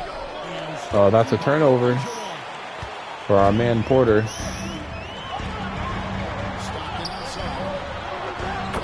In his face. Oh my goodness. All right. So look at this. So our dude, Terry Porter. Stockton out here giving him room. Throws the alley up to Dominique Wilkins. Oh no, but former Defensive Player of the Year, Akeem Olajuwon, swats it. Right, Jordan passes it to Stockton, who could have pulled it right there. No, waits for Porter to not guard him. Gives him a second to come up. All right. This is...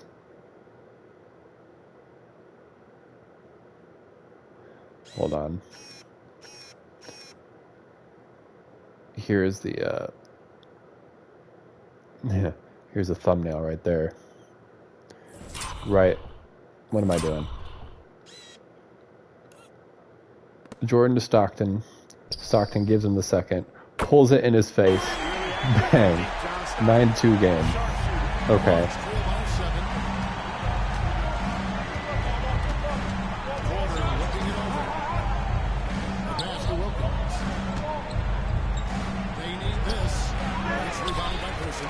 That would have been a bucket if Ellis was guarding him. Man, we're going to be adding Pippen and Reggie Miller is going to be the difference between us being a really, really good contender and us being straight up dangerous. I don't know if we're dangerous. Yeah, I think we're dominant.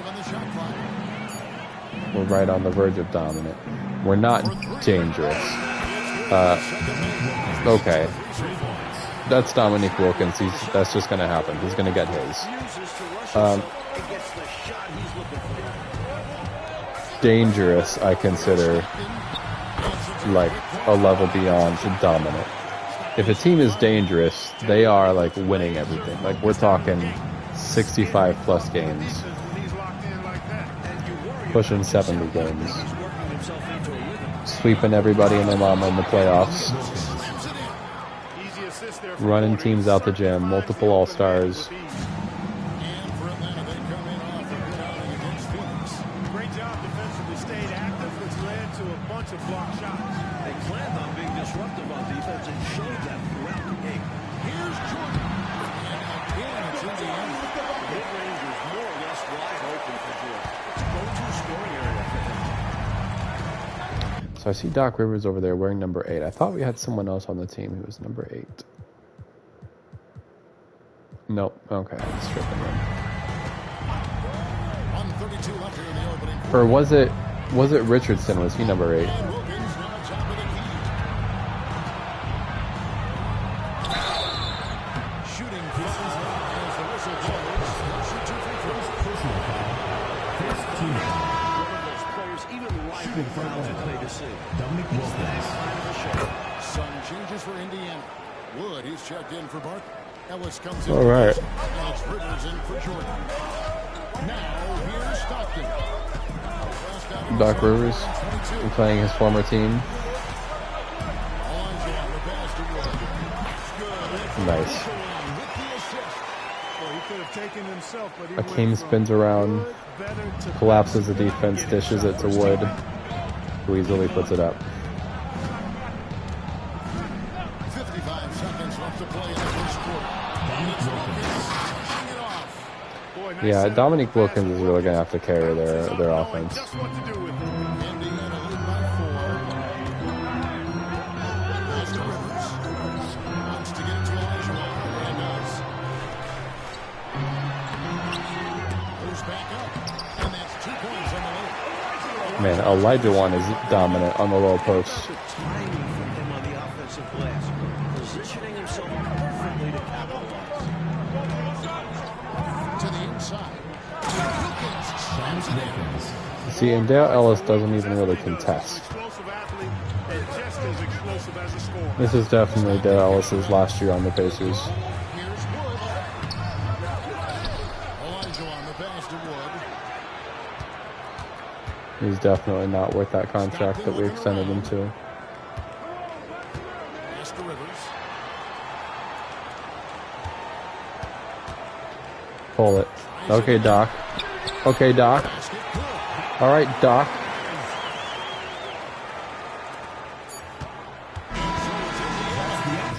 Yeah, we're going to send the rest of this. I don't care about the Hawks. 119 to 104. Doc Rivers, 12 points, 7 rebounds, 9 assists, 2 blocks, 5 of 10 shooting against his former team.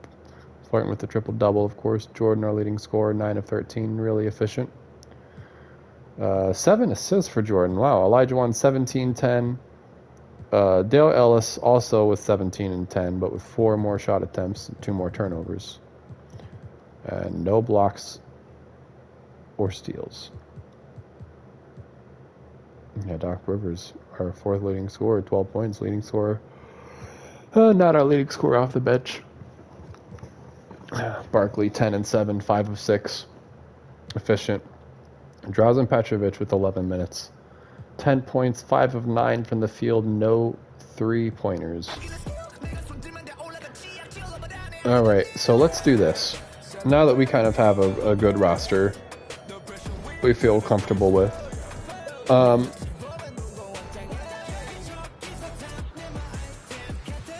No, I didn't want to do edit, actually. I wanted to look at his tendencies. Let's see. Shot 3 tendency, 50. That's good. So he's pretty above league average overall when it comes to shooting 3-pointers. So let's do this. Edit playbook. So we have 50 plays in all. We have a lot of low post-ups. Let's lose some of these low post-ups. Like that one. That one's fine. Let's get rid of that one, actually. Really don't like that one. Actually, I don't know how that one made it in. Yep, like that. Yeah, that's good. Actually, no, I don't like that because that requires Mike to take it from the three-point line. We want post-ups to feed the post. That one's a little bit...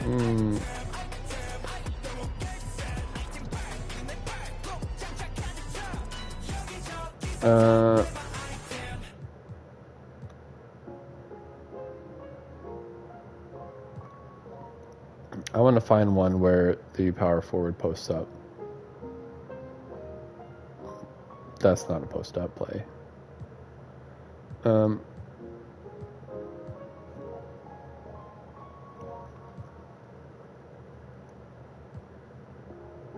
Where are all the like the Spurs ones where the power forward gets to post up? There we go. Yeah. Okay, we already have that one. Great. So then let's go ahead and just remove that one then. See, that's it right there.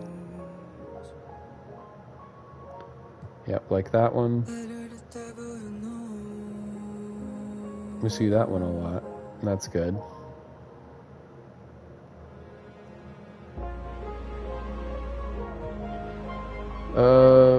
Yep, I like this one. 5 out. Okay, fine. What are we doing?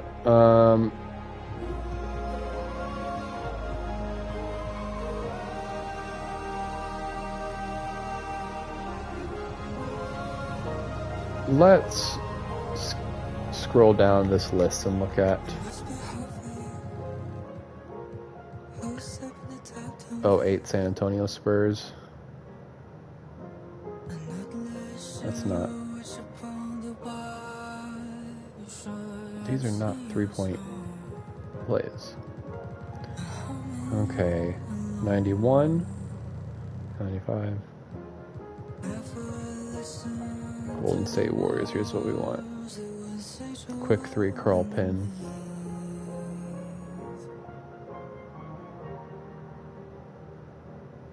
Nah.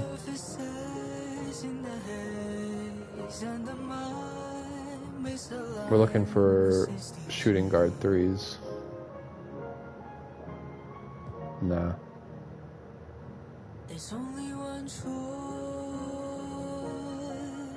Jerson, get open.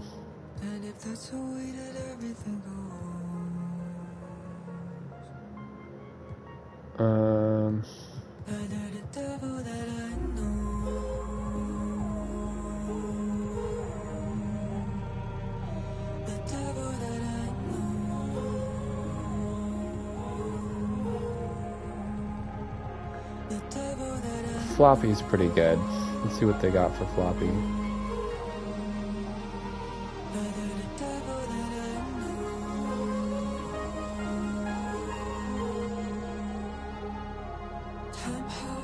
Yeah.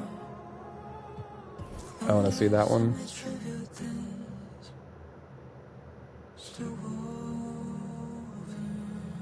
I want to see that one.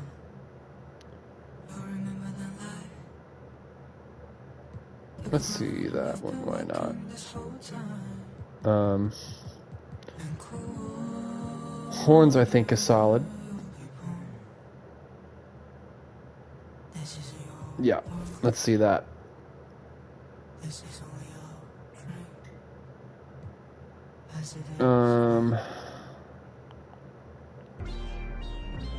Nah, alright. We added a few more plays.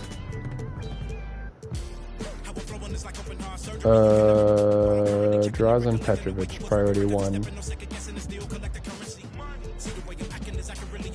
3-point. We want his 3-point to be priority.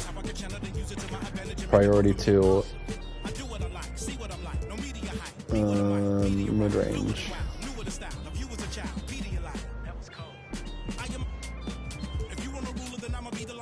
Yeah, okay.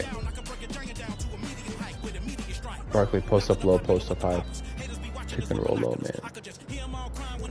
No, roll man, post up high. That's what we want. Why do you want post up low, post up high? Jordan, ISO, mid range, cutter. Sure. Let's do 3-point first and then do mid range second.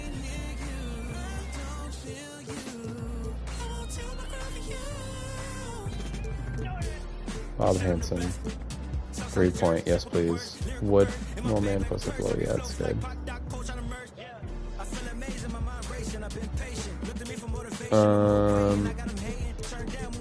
Post up low, thank you. Alright.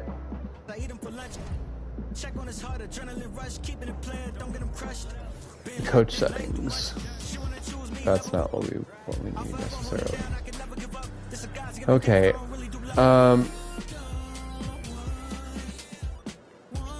Yeah. Okay. Balance system proficiency is 4 stars now. It used to be 2. Grit and grind is not necessarily better. Pace and space is not great. Triangle.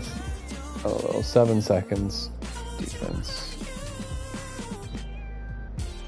Yeah. Yep. I think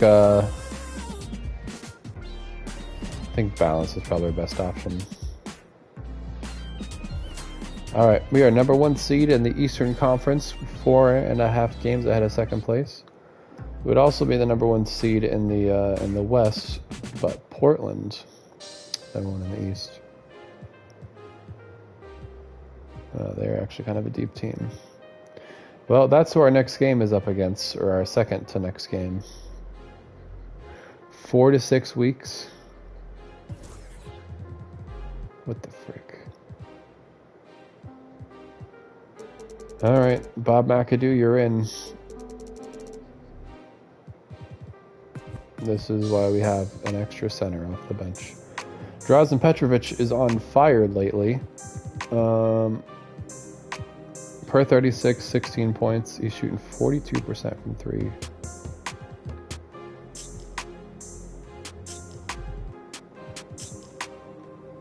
Yeah. 7-point win against the Sixers. I just want to see how Bob McAdoo did. 12 minutes, 2 points, 3 rebounds, 1 of 4 from the field. He was a -8. Woof. Drazen Petrovic is a -11, 1 of 4. Alright, whatever. Yeah, we're gonna watch this one. Actually, let me also check on this. How is Chuck Person doing? He's feeling fresh. So what that tells me is we can go ahead and just do this number here.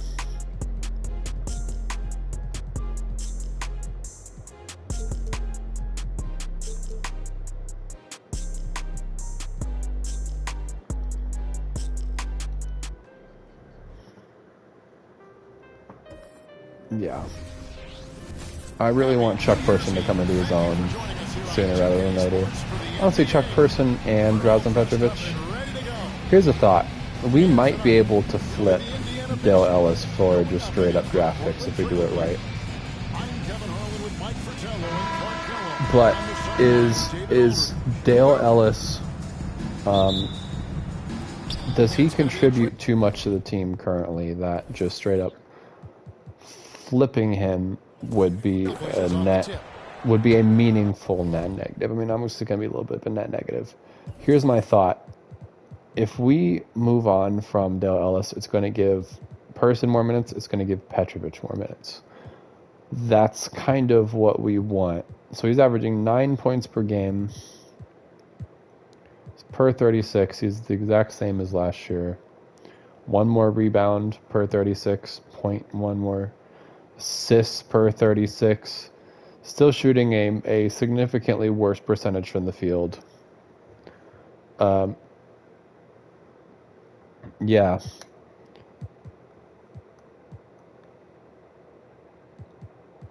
Significantly worse percentage. So he's attempting... Where am I seeing? So he's per 36. Where's field goals attempted per 36? So he's attempting 0.2 field goals more per game. So it's not like bringing him off the bench and trying to stagger the minutes, so he's not just always with the starters. Is really do anything for him. He's not contributing more. Let me see one other thing with him, actually. I know we're in the middle of the game. I should be checking this out. So he's... Okay, so plus minus... Per 36. So he's still a net positive plus minus, but that's because... Is there anybody on the Pacers who... Let me actually... We'll come back and start this game again. Let me think about this here. Player stats, guys on our team.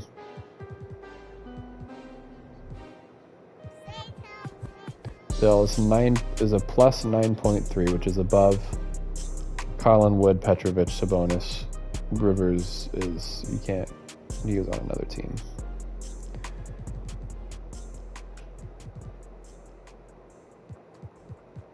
So out of the bench guys, he has the highest plus minus.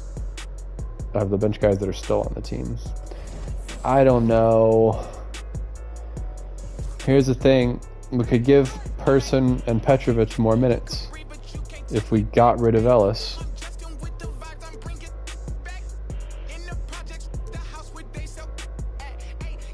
We got Bill Cartwright. Ron Harper. Still, I don't know. No one's offering any draft assets for him. He's literally just the most valuable to us. Probably at the draft. I keep saying that. There's part of me that just keeps wanting it to be true that trading him before the draft is gonna, could be worth it. We could get something. I don't know. We probably just need to thug it out and just be intentional about keeping his minutes down, so that way, Petrovic and Person can get their minutes.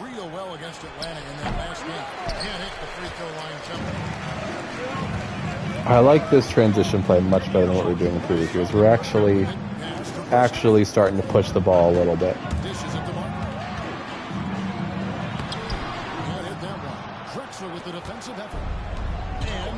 I think part of it might just be it's not really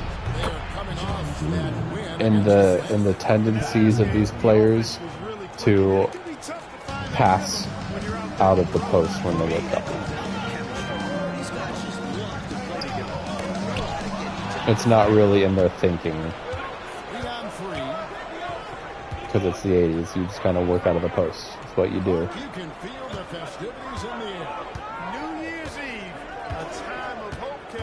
Oh, we're playing on New Year's Eve? Oh, I didn't even notice that. That's fun. Pacers, of course, IRL always play New Year's Eve matinee. I don't know. They might have not done it the last couple of years. I feel like I remember one year they didn't do it, but more often than not, the last 10 years or so, Pacers have had a New Year's Eve matinee. It's kind of been a fun annual tradition.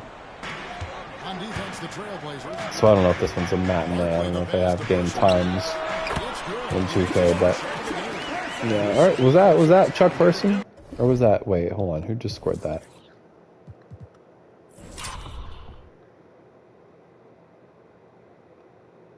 That was Person from Chuck. You see, and this is what we like to see. Here's another thumbnail for you, right there. Because he's a talented, assertive scorer. That's what we want from Chuck Person. Defense and able to hit up those spot up jumpers. Back to Lever.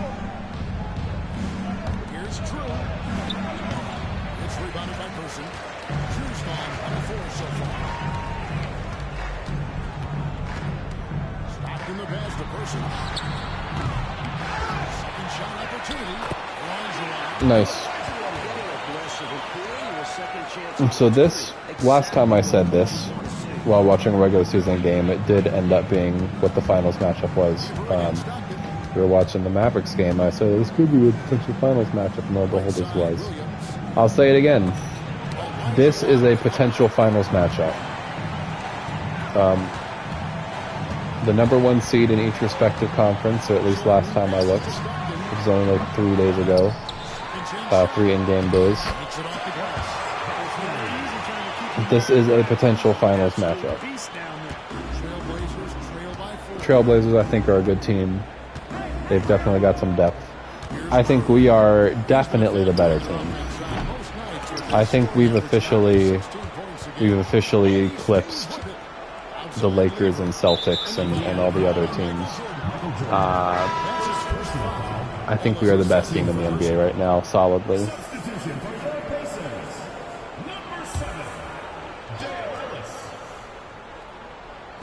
And in this first quarter, about 3 minutes played, Drew passes to Lever.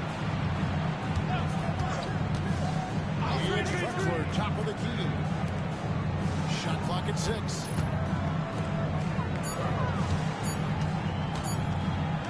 The shot. The defense knows he likes the mid-range looks. They made that difficult.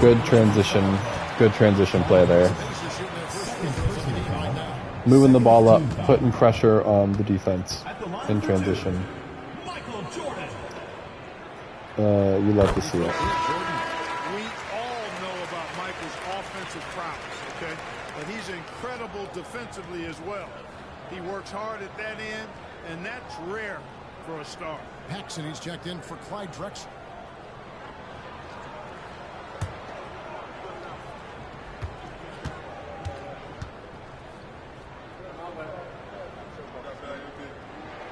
Both good from the line that time.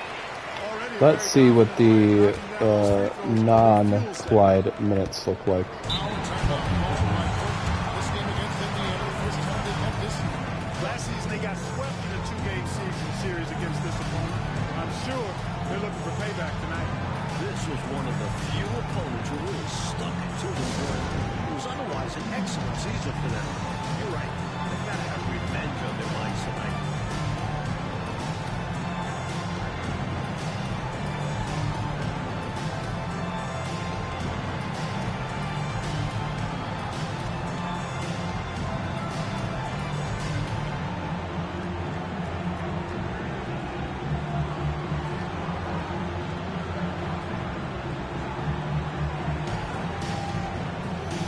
Okay. 8-2. Let's check out the standings in the East. You know, we're feeling all right. Players position with a terrific record, and we've seen them perform splendidly pretty much all season long so far, and they're definitely the team to beat.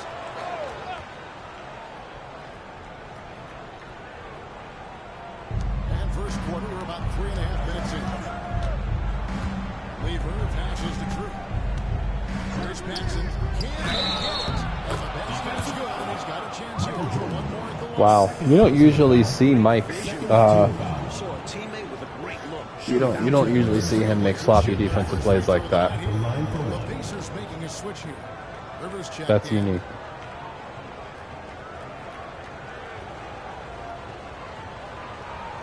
All right, Doc Rivers in now.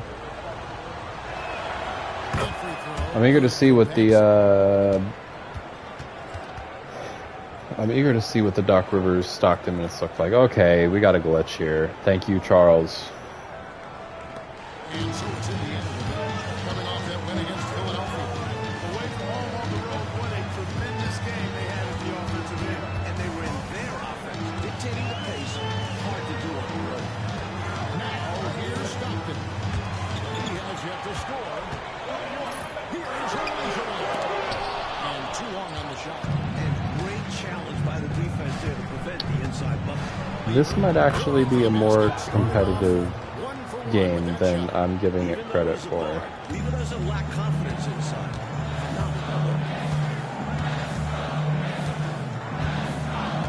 Is that Drazen? Yeah, it is. Drazen over there by the stanchion.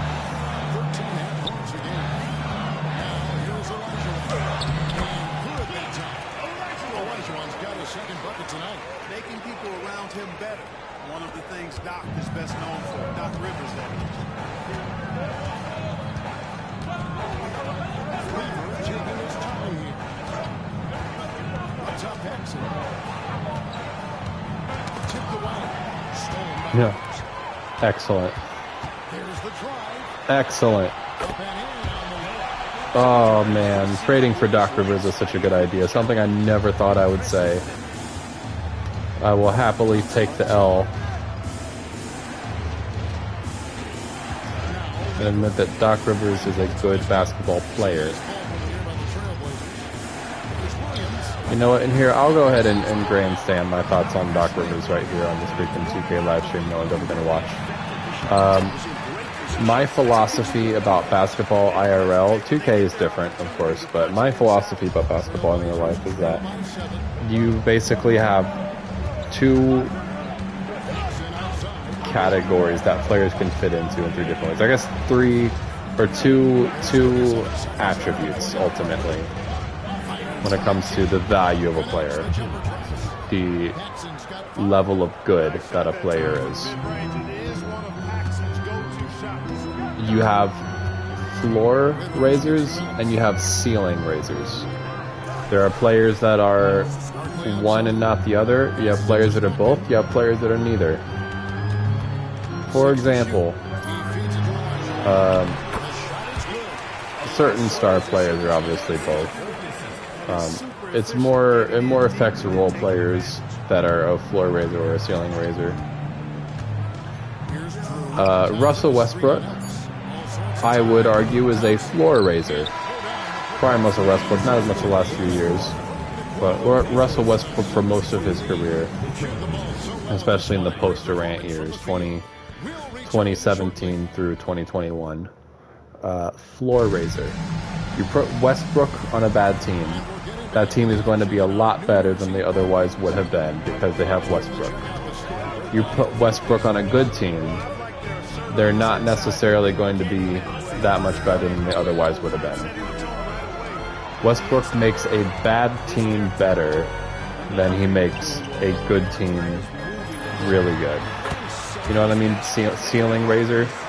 A team ceiling, you can have a good team that is a, first, second round out team. Or you can have a championship winning team. That's the ceiling. How good they are at their best. The floor of a team is how good they're going to be even if they're not that good. What is the worst a team is going to be? Westbrook is a floor raiser. He is going to raise the level of that team. He's not going to get them to be a contender, right? He's not going to elevate a first round out team to being a contender, but he will elevate a not playoff team into being a playoff team, right?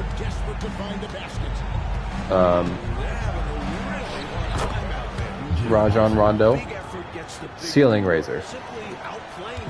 You put Rondo on a bad team, he's not necessarily getting them 10 plus wins. Rondo is not dragging the team to the playoffs. But if you put Rondo on a good team, he will help that team get from being an okay playoff team to a really good, maybe contending team. Rondo's a ceiling raiser. PJ Tucker, ceiling raiser. Not doing nothing if your team's bad, but if you have a good team, he'll come in and help them be just a little bit better. Help maybe get them over that hump. We're now about 2 minutes into the second quarter. Jackson passes to Knapp. That one falls. Coming off of speed. I say all that to say this, while I got on the subject. Doc Rivers is a coach. Doc Rivers is a floor raiser. Doc Rivers is not a bad coach. He is just not a ceiling raising coach. Doc Rivers is the kind of guy that you can put on a team that doesn't really have any expectations, i.e. the 2019 LA Clippers. A team with some good talent, but a team that's ultimately not really expected to go anywhere. And Doc Rivers can coach them into being a team that makes the playoffs and, you know, gives the Warriors a surprisingly tough time in the first round. That's what Doc Rivers can do. He can raise the floor of a team. Doc Rivers is not going to be the guy that takes a team with championship expectations and helps them realize that championship success. I mean, he did in 2008 with the Celtics, obviously. You know, that's why he's regarded so highly as a coach. Because he's a floor raiser, he has a reputation of helping a team be slightly better than they otherwise would have been. And that one time, he actually got them over the... He didn't get them over the hump, but he was the coach of a team that got over the hump. That 2018, that had, of course, Paul Pierce, Kevin Garnett, Ray Allen, and Rondo, who we just mentioned. That's a team that should have been contending for a championship that year. Doc Rivers helped them be as good as they should have been. But just like with the Celtics the rest of the years besides 2008, just like the Clippers for all those years with, you know, CP3, Blake Griffin, and the Lob City era, and even 2020 with PG and Kawhi, just like the Sixers with Ben Simmons, Joel Embiid, and then Joel Embiid and Harden. You can tell he scanned the whole floor. The exact right guy to feed. It did not help them get over the hump. Just like the Bucks last year, even though he came in halfway through the season, still they got beat by the Pacers. Just like the Bucks are going to be this year, Doc Rivers is not a coach that is going to really elevate the height of what a team can be. He is a coach that can elevate a not playoff team into being a playoff team. And in that sense, he is a good coach. Floor raiser. Rivers has got his fourth assist with that last one here tonight. Oh shoot, what's the name of the guy who's the coach of the Bulls in the 90s and the Lakers? Phil, I can't remember his last name. Coach Phil Jackson, there we go. Phil Jackson, ceiling raiser. If you put Phil Jackson as the head coach of that 2019 Clippers team in place of Doc Rivers, they're not doing nothing. But if Phil Jackson had been the coach of those Clippers teams with, you know, Chris Paul, Blake Griffin, minus injuries, a little bit was injuries, they might have been able to do something.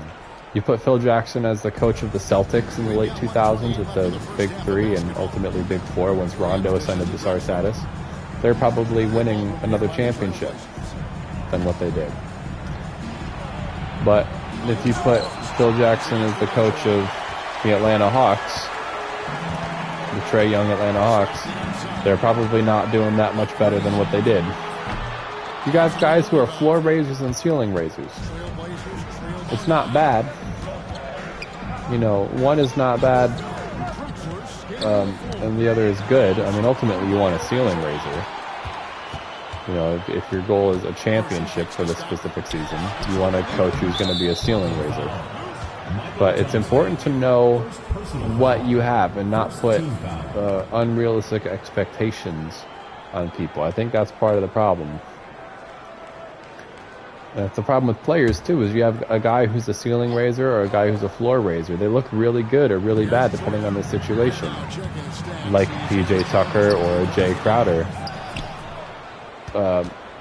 You know, Jay Crowder on the 2020 Heat and then Jay Crowder on the 2021 Suns. He looked really good because he was a good floor spacer, he's a good defender. You know, you get him in the right situation where he can contribute in the ways that he is going to be good at contributing. He looks really solid. You put him, I don't even remember who he played for after that, but if you put Jay Crowder on a team that's not already has, you know, good talent on it, even if he contributes in the same way, it's not going to have the same impact. It's all contextual. Excellent shot from Barkley there. So, yeah. How does that play into this sim? Well, first of all, it's important to know what Doc Rivers is. We're not going to hire Doc Rivers as our coach because we don't need a floor raiser. We need a ceiling raiser. Coach Wang might be that. I don't know. We'll see. But we're not going to bring in role players who are floor raisers. We're going to bring in role players that are ceiling raisers. We're going to bring in stars who are ceiling raisers, or could at least be ceiling raisers.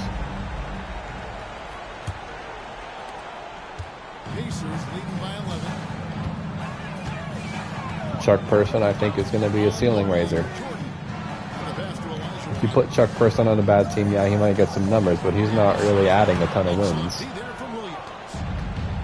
You put Chuck Person on a team like the Pacers here, let him just play defense, focus on being tough, and then, and hit some wide open shots.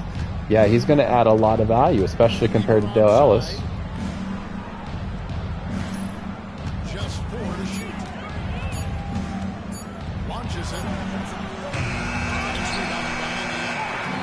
Of course, you have guys like Mike, guys like Hakeem, guys like Chuck, and honestly, probably Stockton too, who are both floor raisers and ceiling raisers. You put them on a bad team, they're going to win a whole heck of a lot more. You put them on a good team, they're going to win a whole heck of a lot more. They're just winners, no matter what situation they're in. They're so good, and their skill set is such that they're going to be able to meaningfully contribute to winning basketball, whether that's taking a bad team and making the playoffs, or whether it's taking a good team and actually getting over the finish line and winning the championship, like we did last year. And like we plan on continuing to do with this team. Drew's got 6. John Drew always hunting his shot, looking to get it to the rim. Yeah, I don't know how much of this game we're going to watch. We might end it soon, or sim. You know what, actually, yeah, we have an 11-point lead. Let's just simcast this. I did not mean to simcast live. Why do I always do this?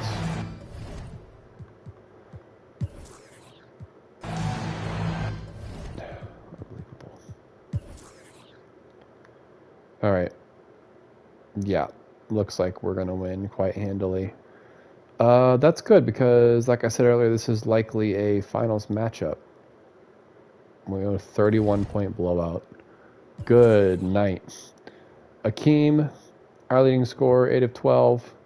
Bob McAdoo, our second leading scorer, 8 minutes off the bench, 6 of 9 from the field. Barkley, 6 of 8. Yeah, a pretty good spread of offense, actually. Sabonis played, even though he's supposed to be injured. Why did he play? Pinch-Nerve in the back played 1 minute.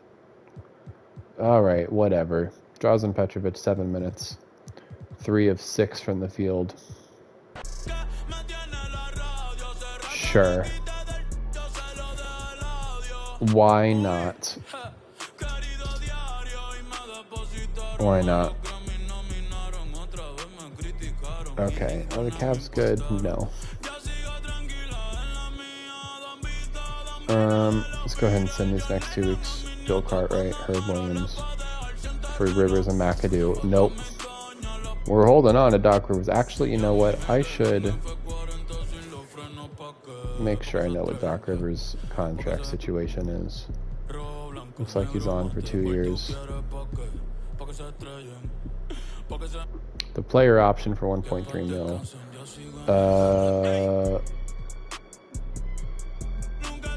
Yeah.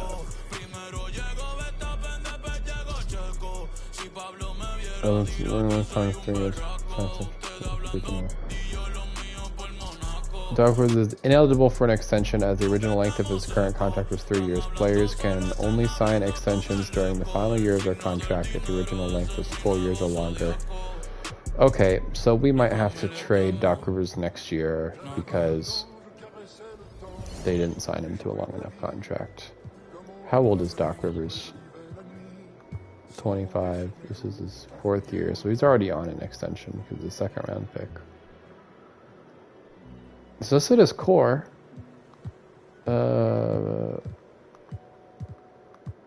Yeah, our core four are all listed as superstar. Core, Colin Wood is expendable. That's crazy.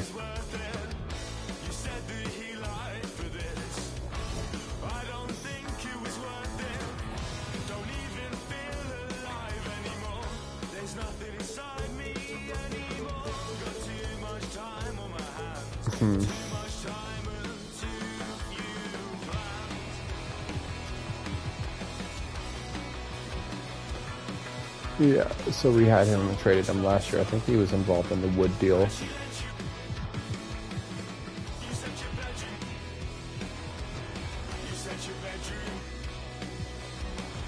Morale is pretty high.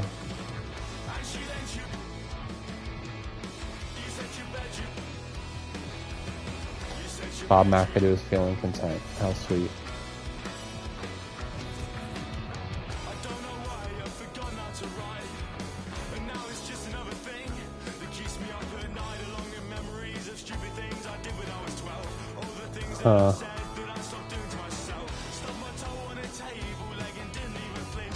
Bob McAdoo, I'm okay holding on to.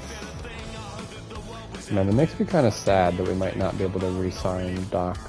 Let's see what happens next season. Okay.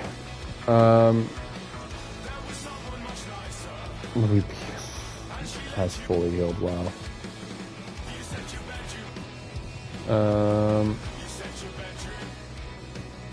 Yeah, we'll go ahead and just.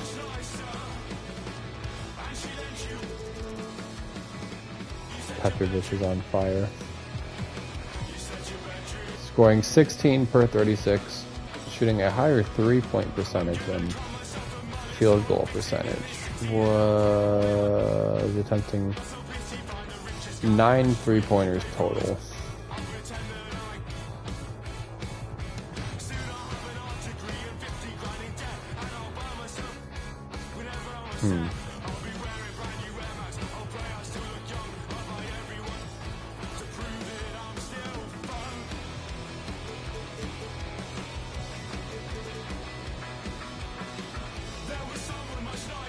Let's do this and just see how it goes.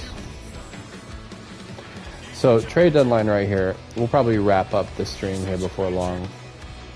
I don't know that we need to make any more trades. Let's look at award races. Well, Akeem currently second in MVP race, and the MVP race.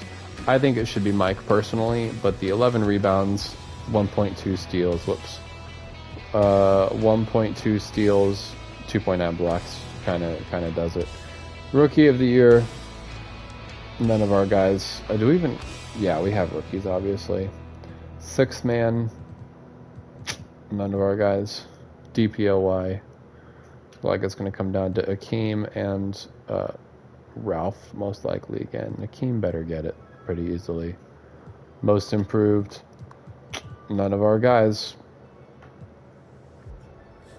It's a shame. Have they announced All-Stars? They have not yet. All-Star voting, let's take a look at it. Eastern Conference backcourt, we got Jordan Stockton and Doc Rivers. That'd be funny if Doc Rivers made it. Mostly from his time on the Hawks, obviously, when he was the starter. But man, I'm happy it looks like Mike and Stockton will be able to get it. In the front court, we got Akeem likely going to be a all-star starter. Charles is not even in the top 10. That's kind of sad. But, you know, if we have 3 all-stars, that's going to be pretty good.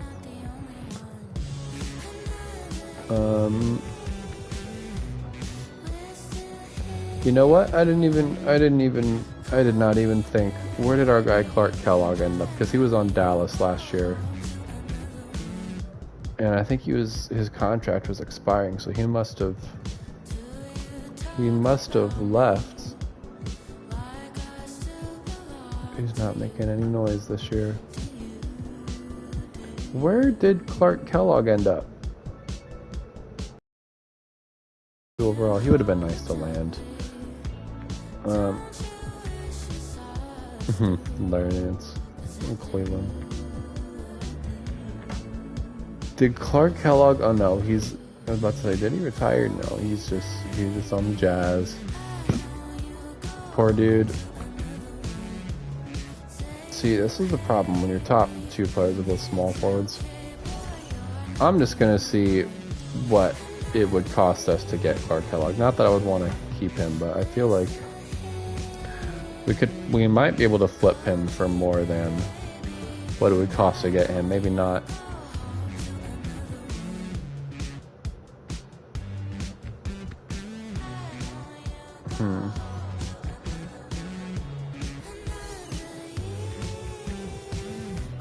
What is the Jazz starting lineup? How do they have this split up?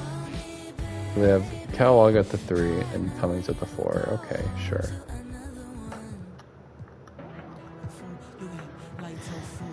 Bill Cartwright at the 5.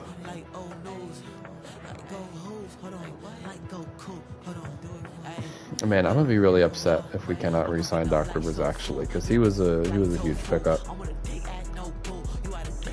Really good point guard off the bench. Come on.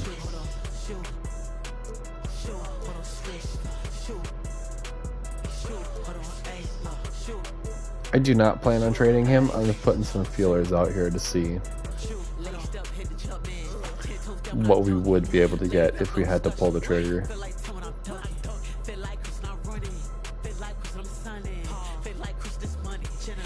I don't know. We'll have to see next season if we're able to re-sign him. Obviously, we don't want to let him walk into his player option.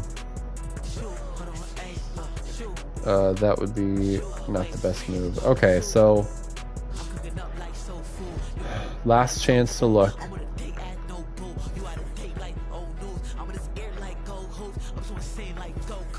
Yeah, we got 15 dudes. I don't think we're going to be able to make any other trades. Let's simulate through date. We'll go on through the trade deadline, sticking with the roster that we got. Okay, let's see it officially. Who are the All-Stars? We got 3 All-Stars. Okay, that's pretty good. Hawks got 2. Kings got 2. Not Kings. The Knicks got 2. But man, we got 3 All-Stars. Michael Jordan, All-Star, all three years of his career. Akeem Olajuwon, 2nd All-Star appearance. John Stockton, his 1st All-Star appearance. I'm a little bit surprised that Stockton got it before Barkley, but I guess Stockton, because he's a ball handler, he was able to get it done.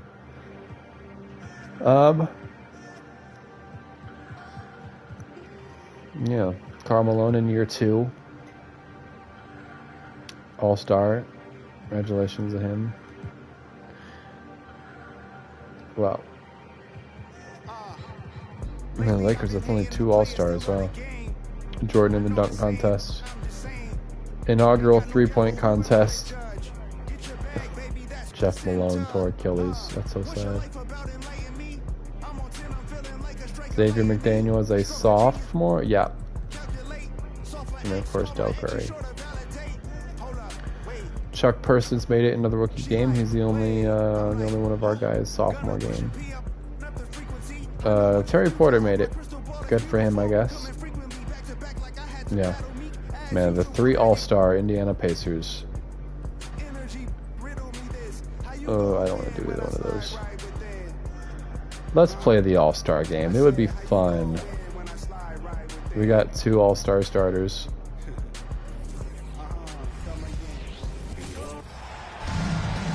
Let's do it.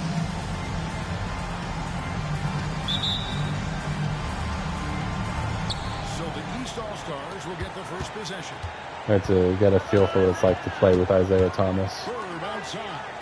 And Larry Bird, honestly, for that matter. Here's Elijah. I do want to clean up the dirt.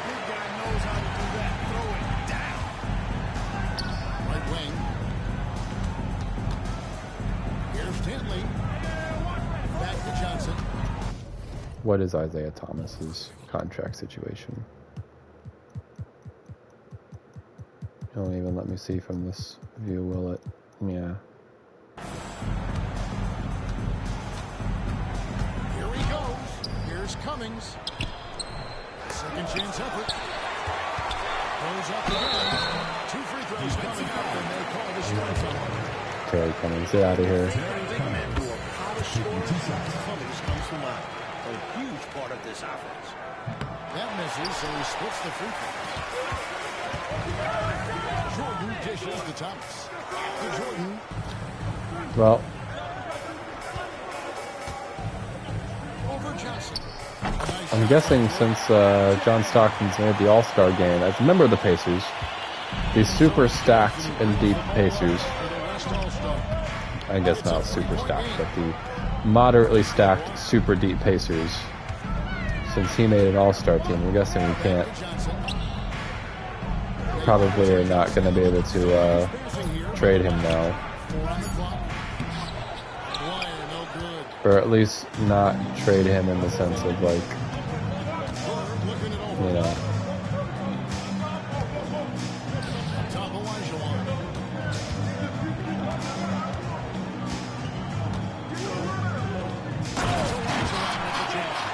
The gap between Isaiah Thomas and Stockton is not as big as we thought, I guess is what I'm trying to say. So I got a little bit distracted doing that drop step with Akeem Olajuwon. Come on, Mark Aguirre. Do it. Not today.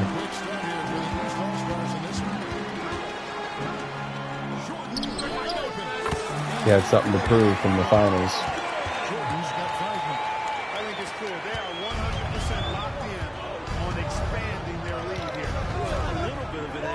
We're not going to play this whole game. We will just,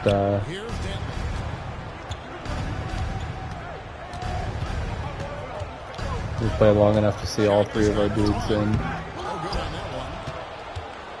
And just under 2.5 minutes elapsed here in the first. And 3 from Jordan. Cummings grabs the ball. Boy, the defense just smothered that. Great ball over him. Outstanding effort to contest without fouling. Now here's Drexler. Mark Aguirre posting up Bird.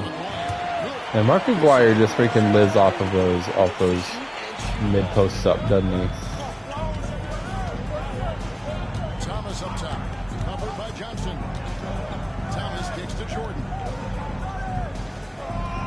Olajuwon with a screen for Jordan. Olajuwon on the wing. Straight through that time from Cummings.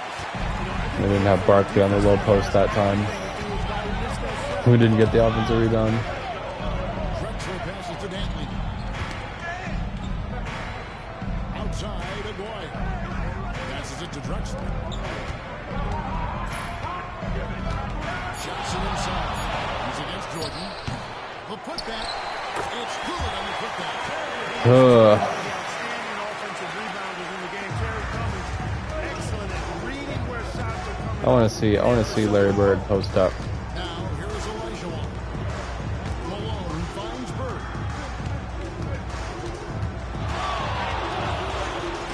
Lead away. Show what a real post up looks like. Sir Larry Bird. Feels like no defender can stop his job. You know, they just had to leave the tee off of the east and west on the little scoreboard down at the bottom. And the shot is good from Johnson. Straight to the hoop. And here's Thomas who brings it up for the East. They lead by 4. Jordan with the bucket. Wow. Jordan's got 7. Relentless. You make contact with Jordan, it doesn't affect him.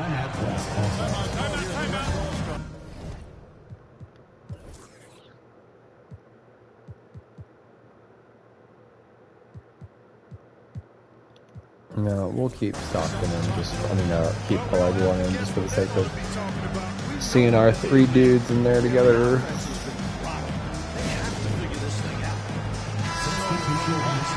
Sanson's checked in, and James Worthy is subbed in for Clyde Drexler. And then for the East All-Stars, Wilkins is checked in for Malone. And Stockton subbed in for Bird. Now here's Williams. He makes good on the way. Nice awareness. Really sees the open man. And he gets it to him in a hurry for the easy bucket. The East leading by 4. Stockton looking around to the paint. Here's a wide. No.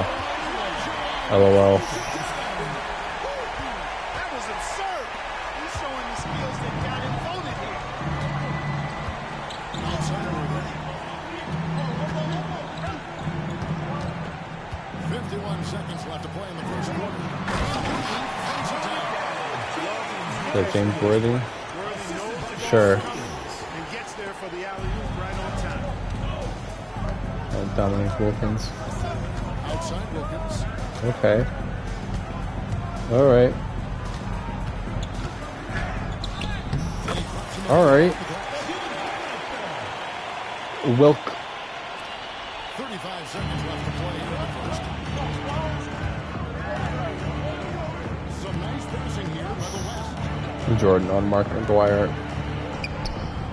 Sampson's shot is off. Come on, Marky Poo. See what you got. From downtown.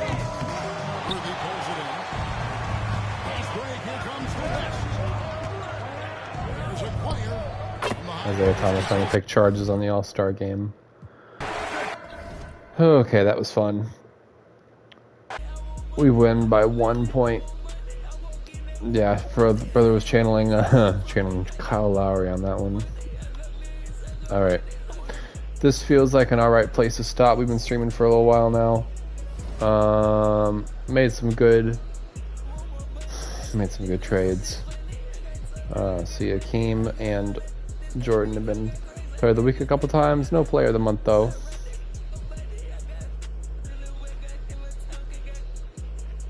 No. All right.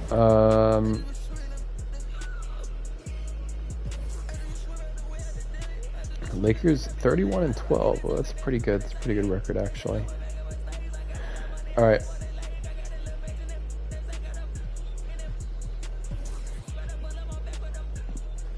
Let's Chuck. Chuck Person just needs fewer minutes.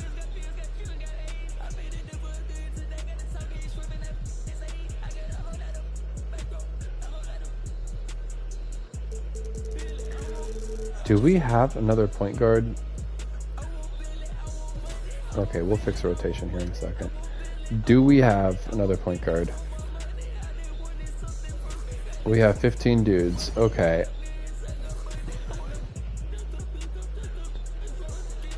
$67 overall. Henry Lowry, sorry.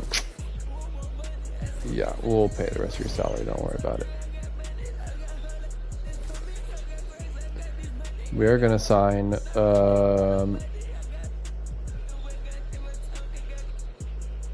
yeah,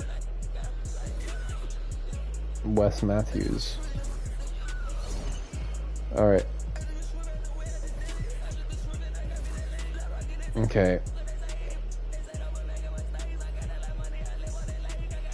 We're going to keep Chuck Person in. We'll let Wes Matthews get 7 minutes a game. It doesn't hurt to have a competent bench point guard. That's honestly what we ought to do with these guys that are like these free agents.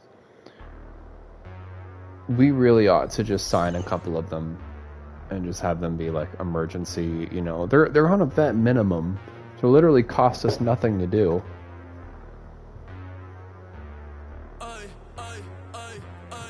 We should just sign them and have, you know, some really freaking good injury reserve replacements. Okay. So we're feeling all right. 40-4.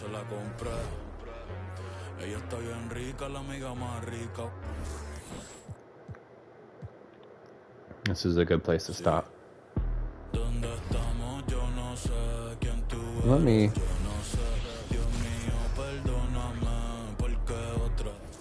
Let me exit. Let me exit.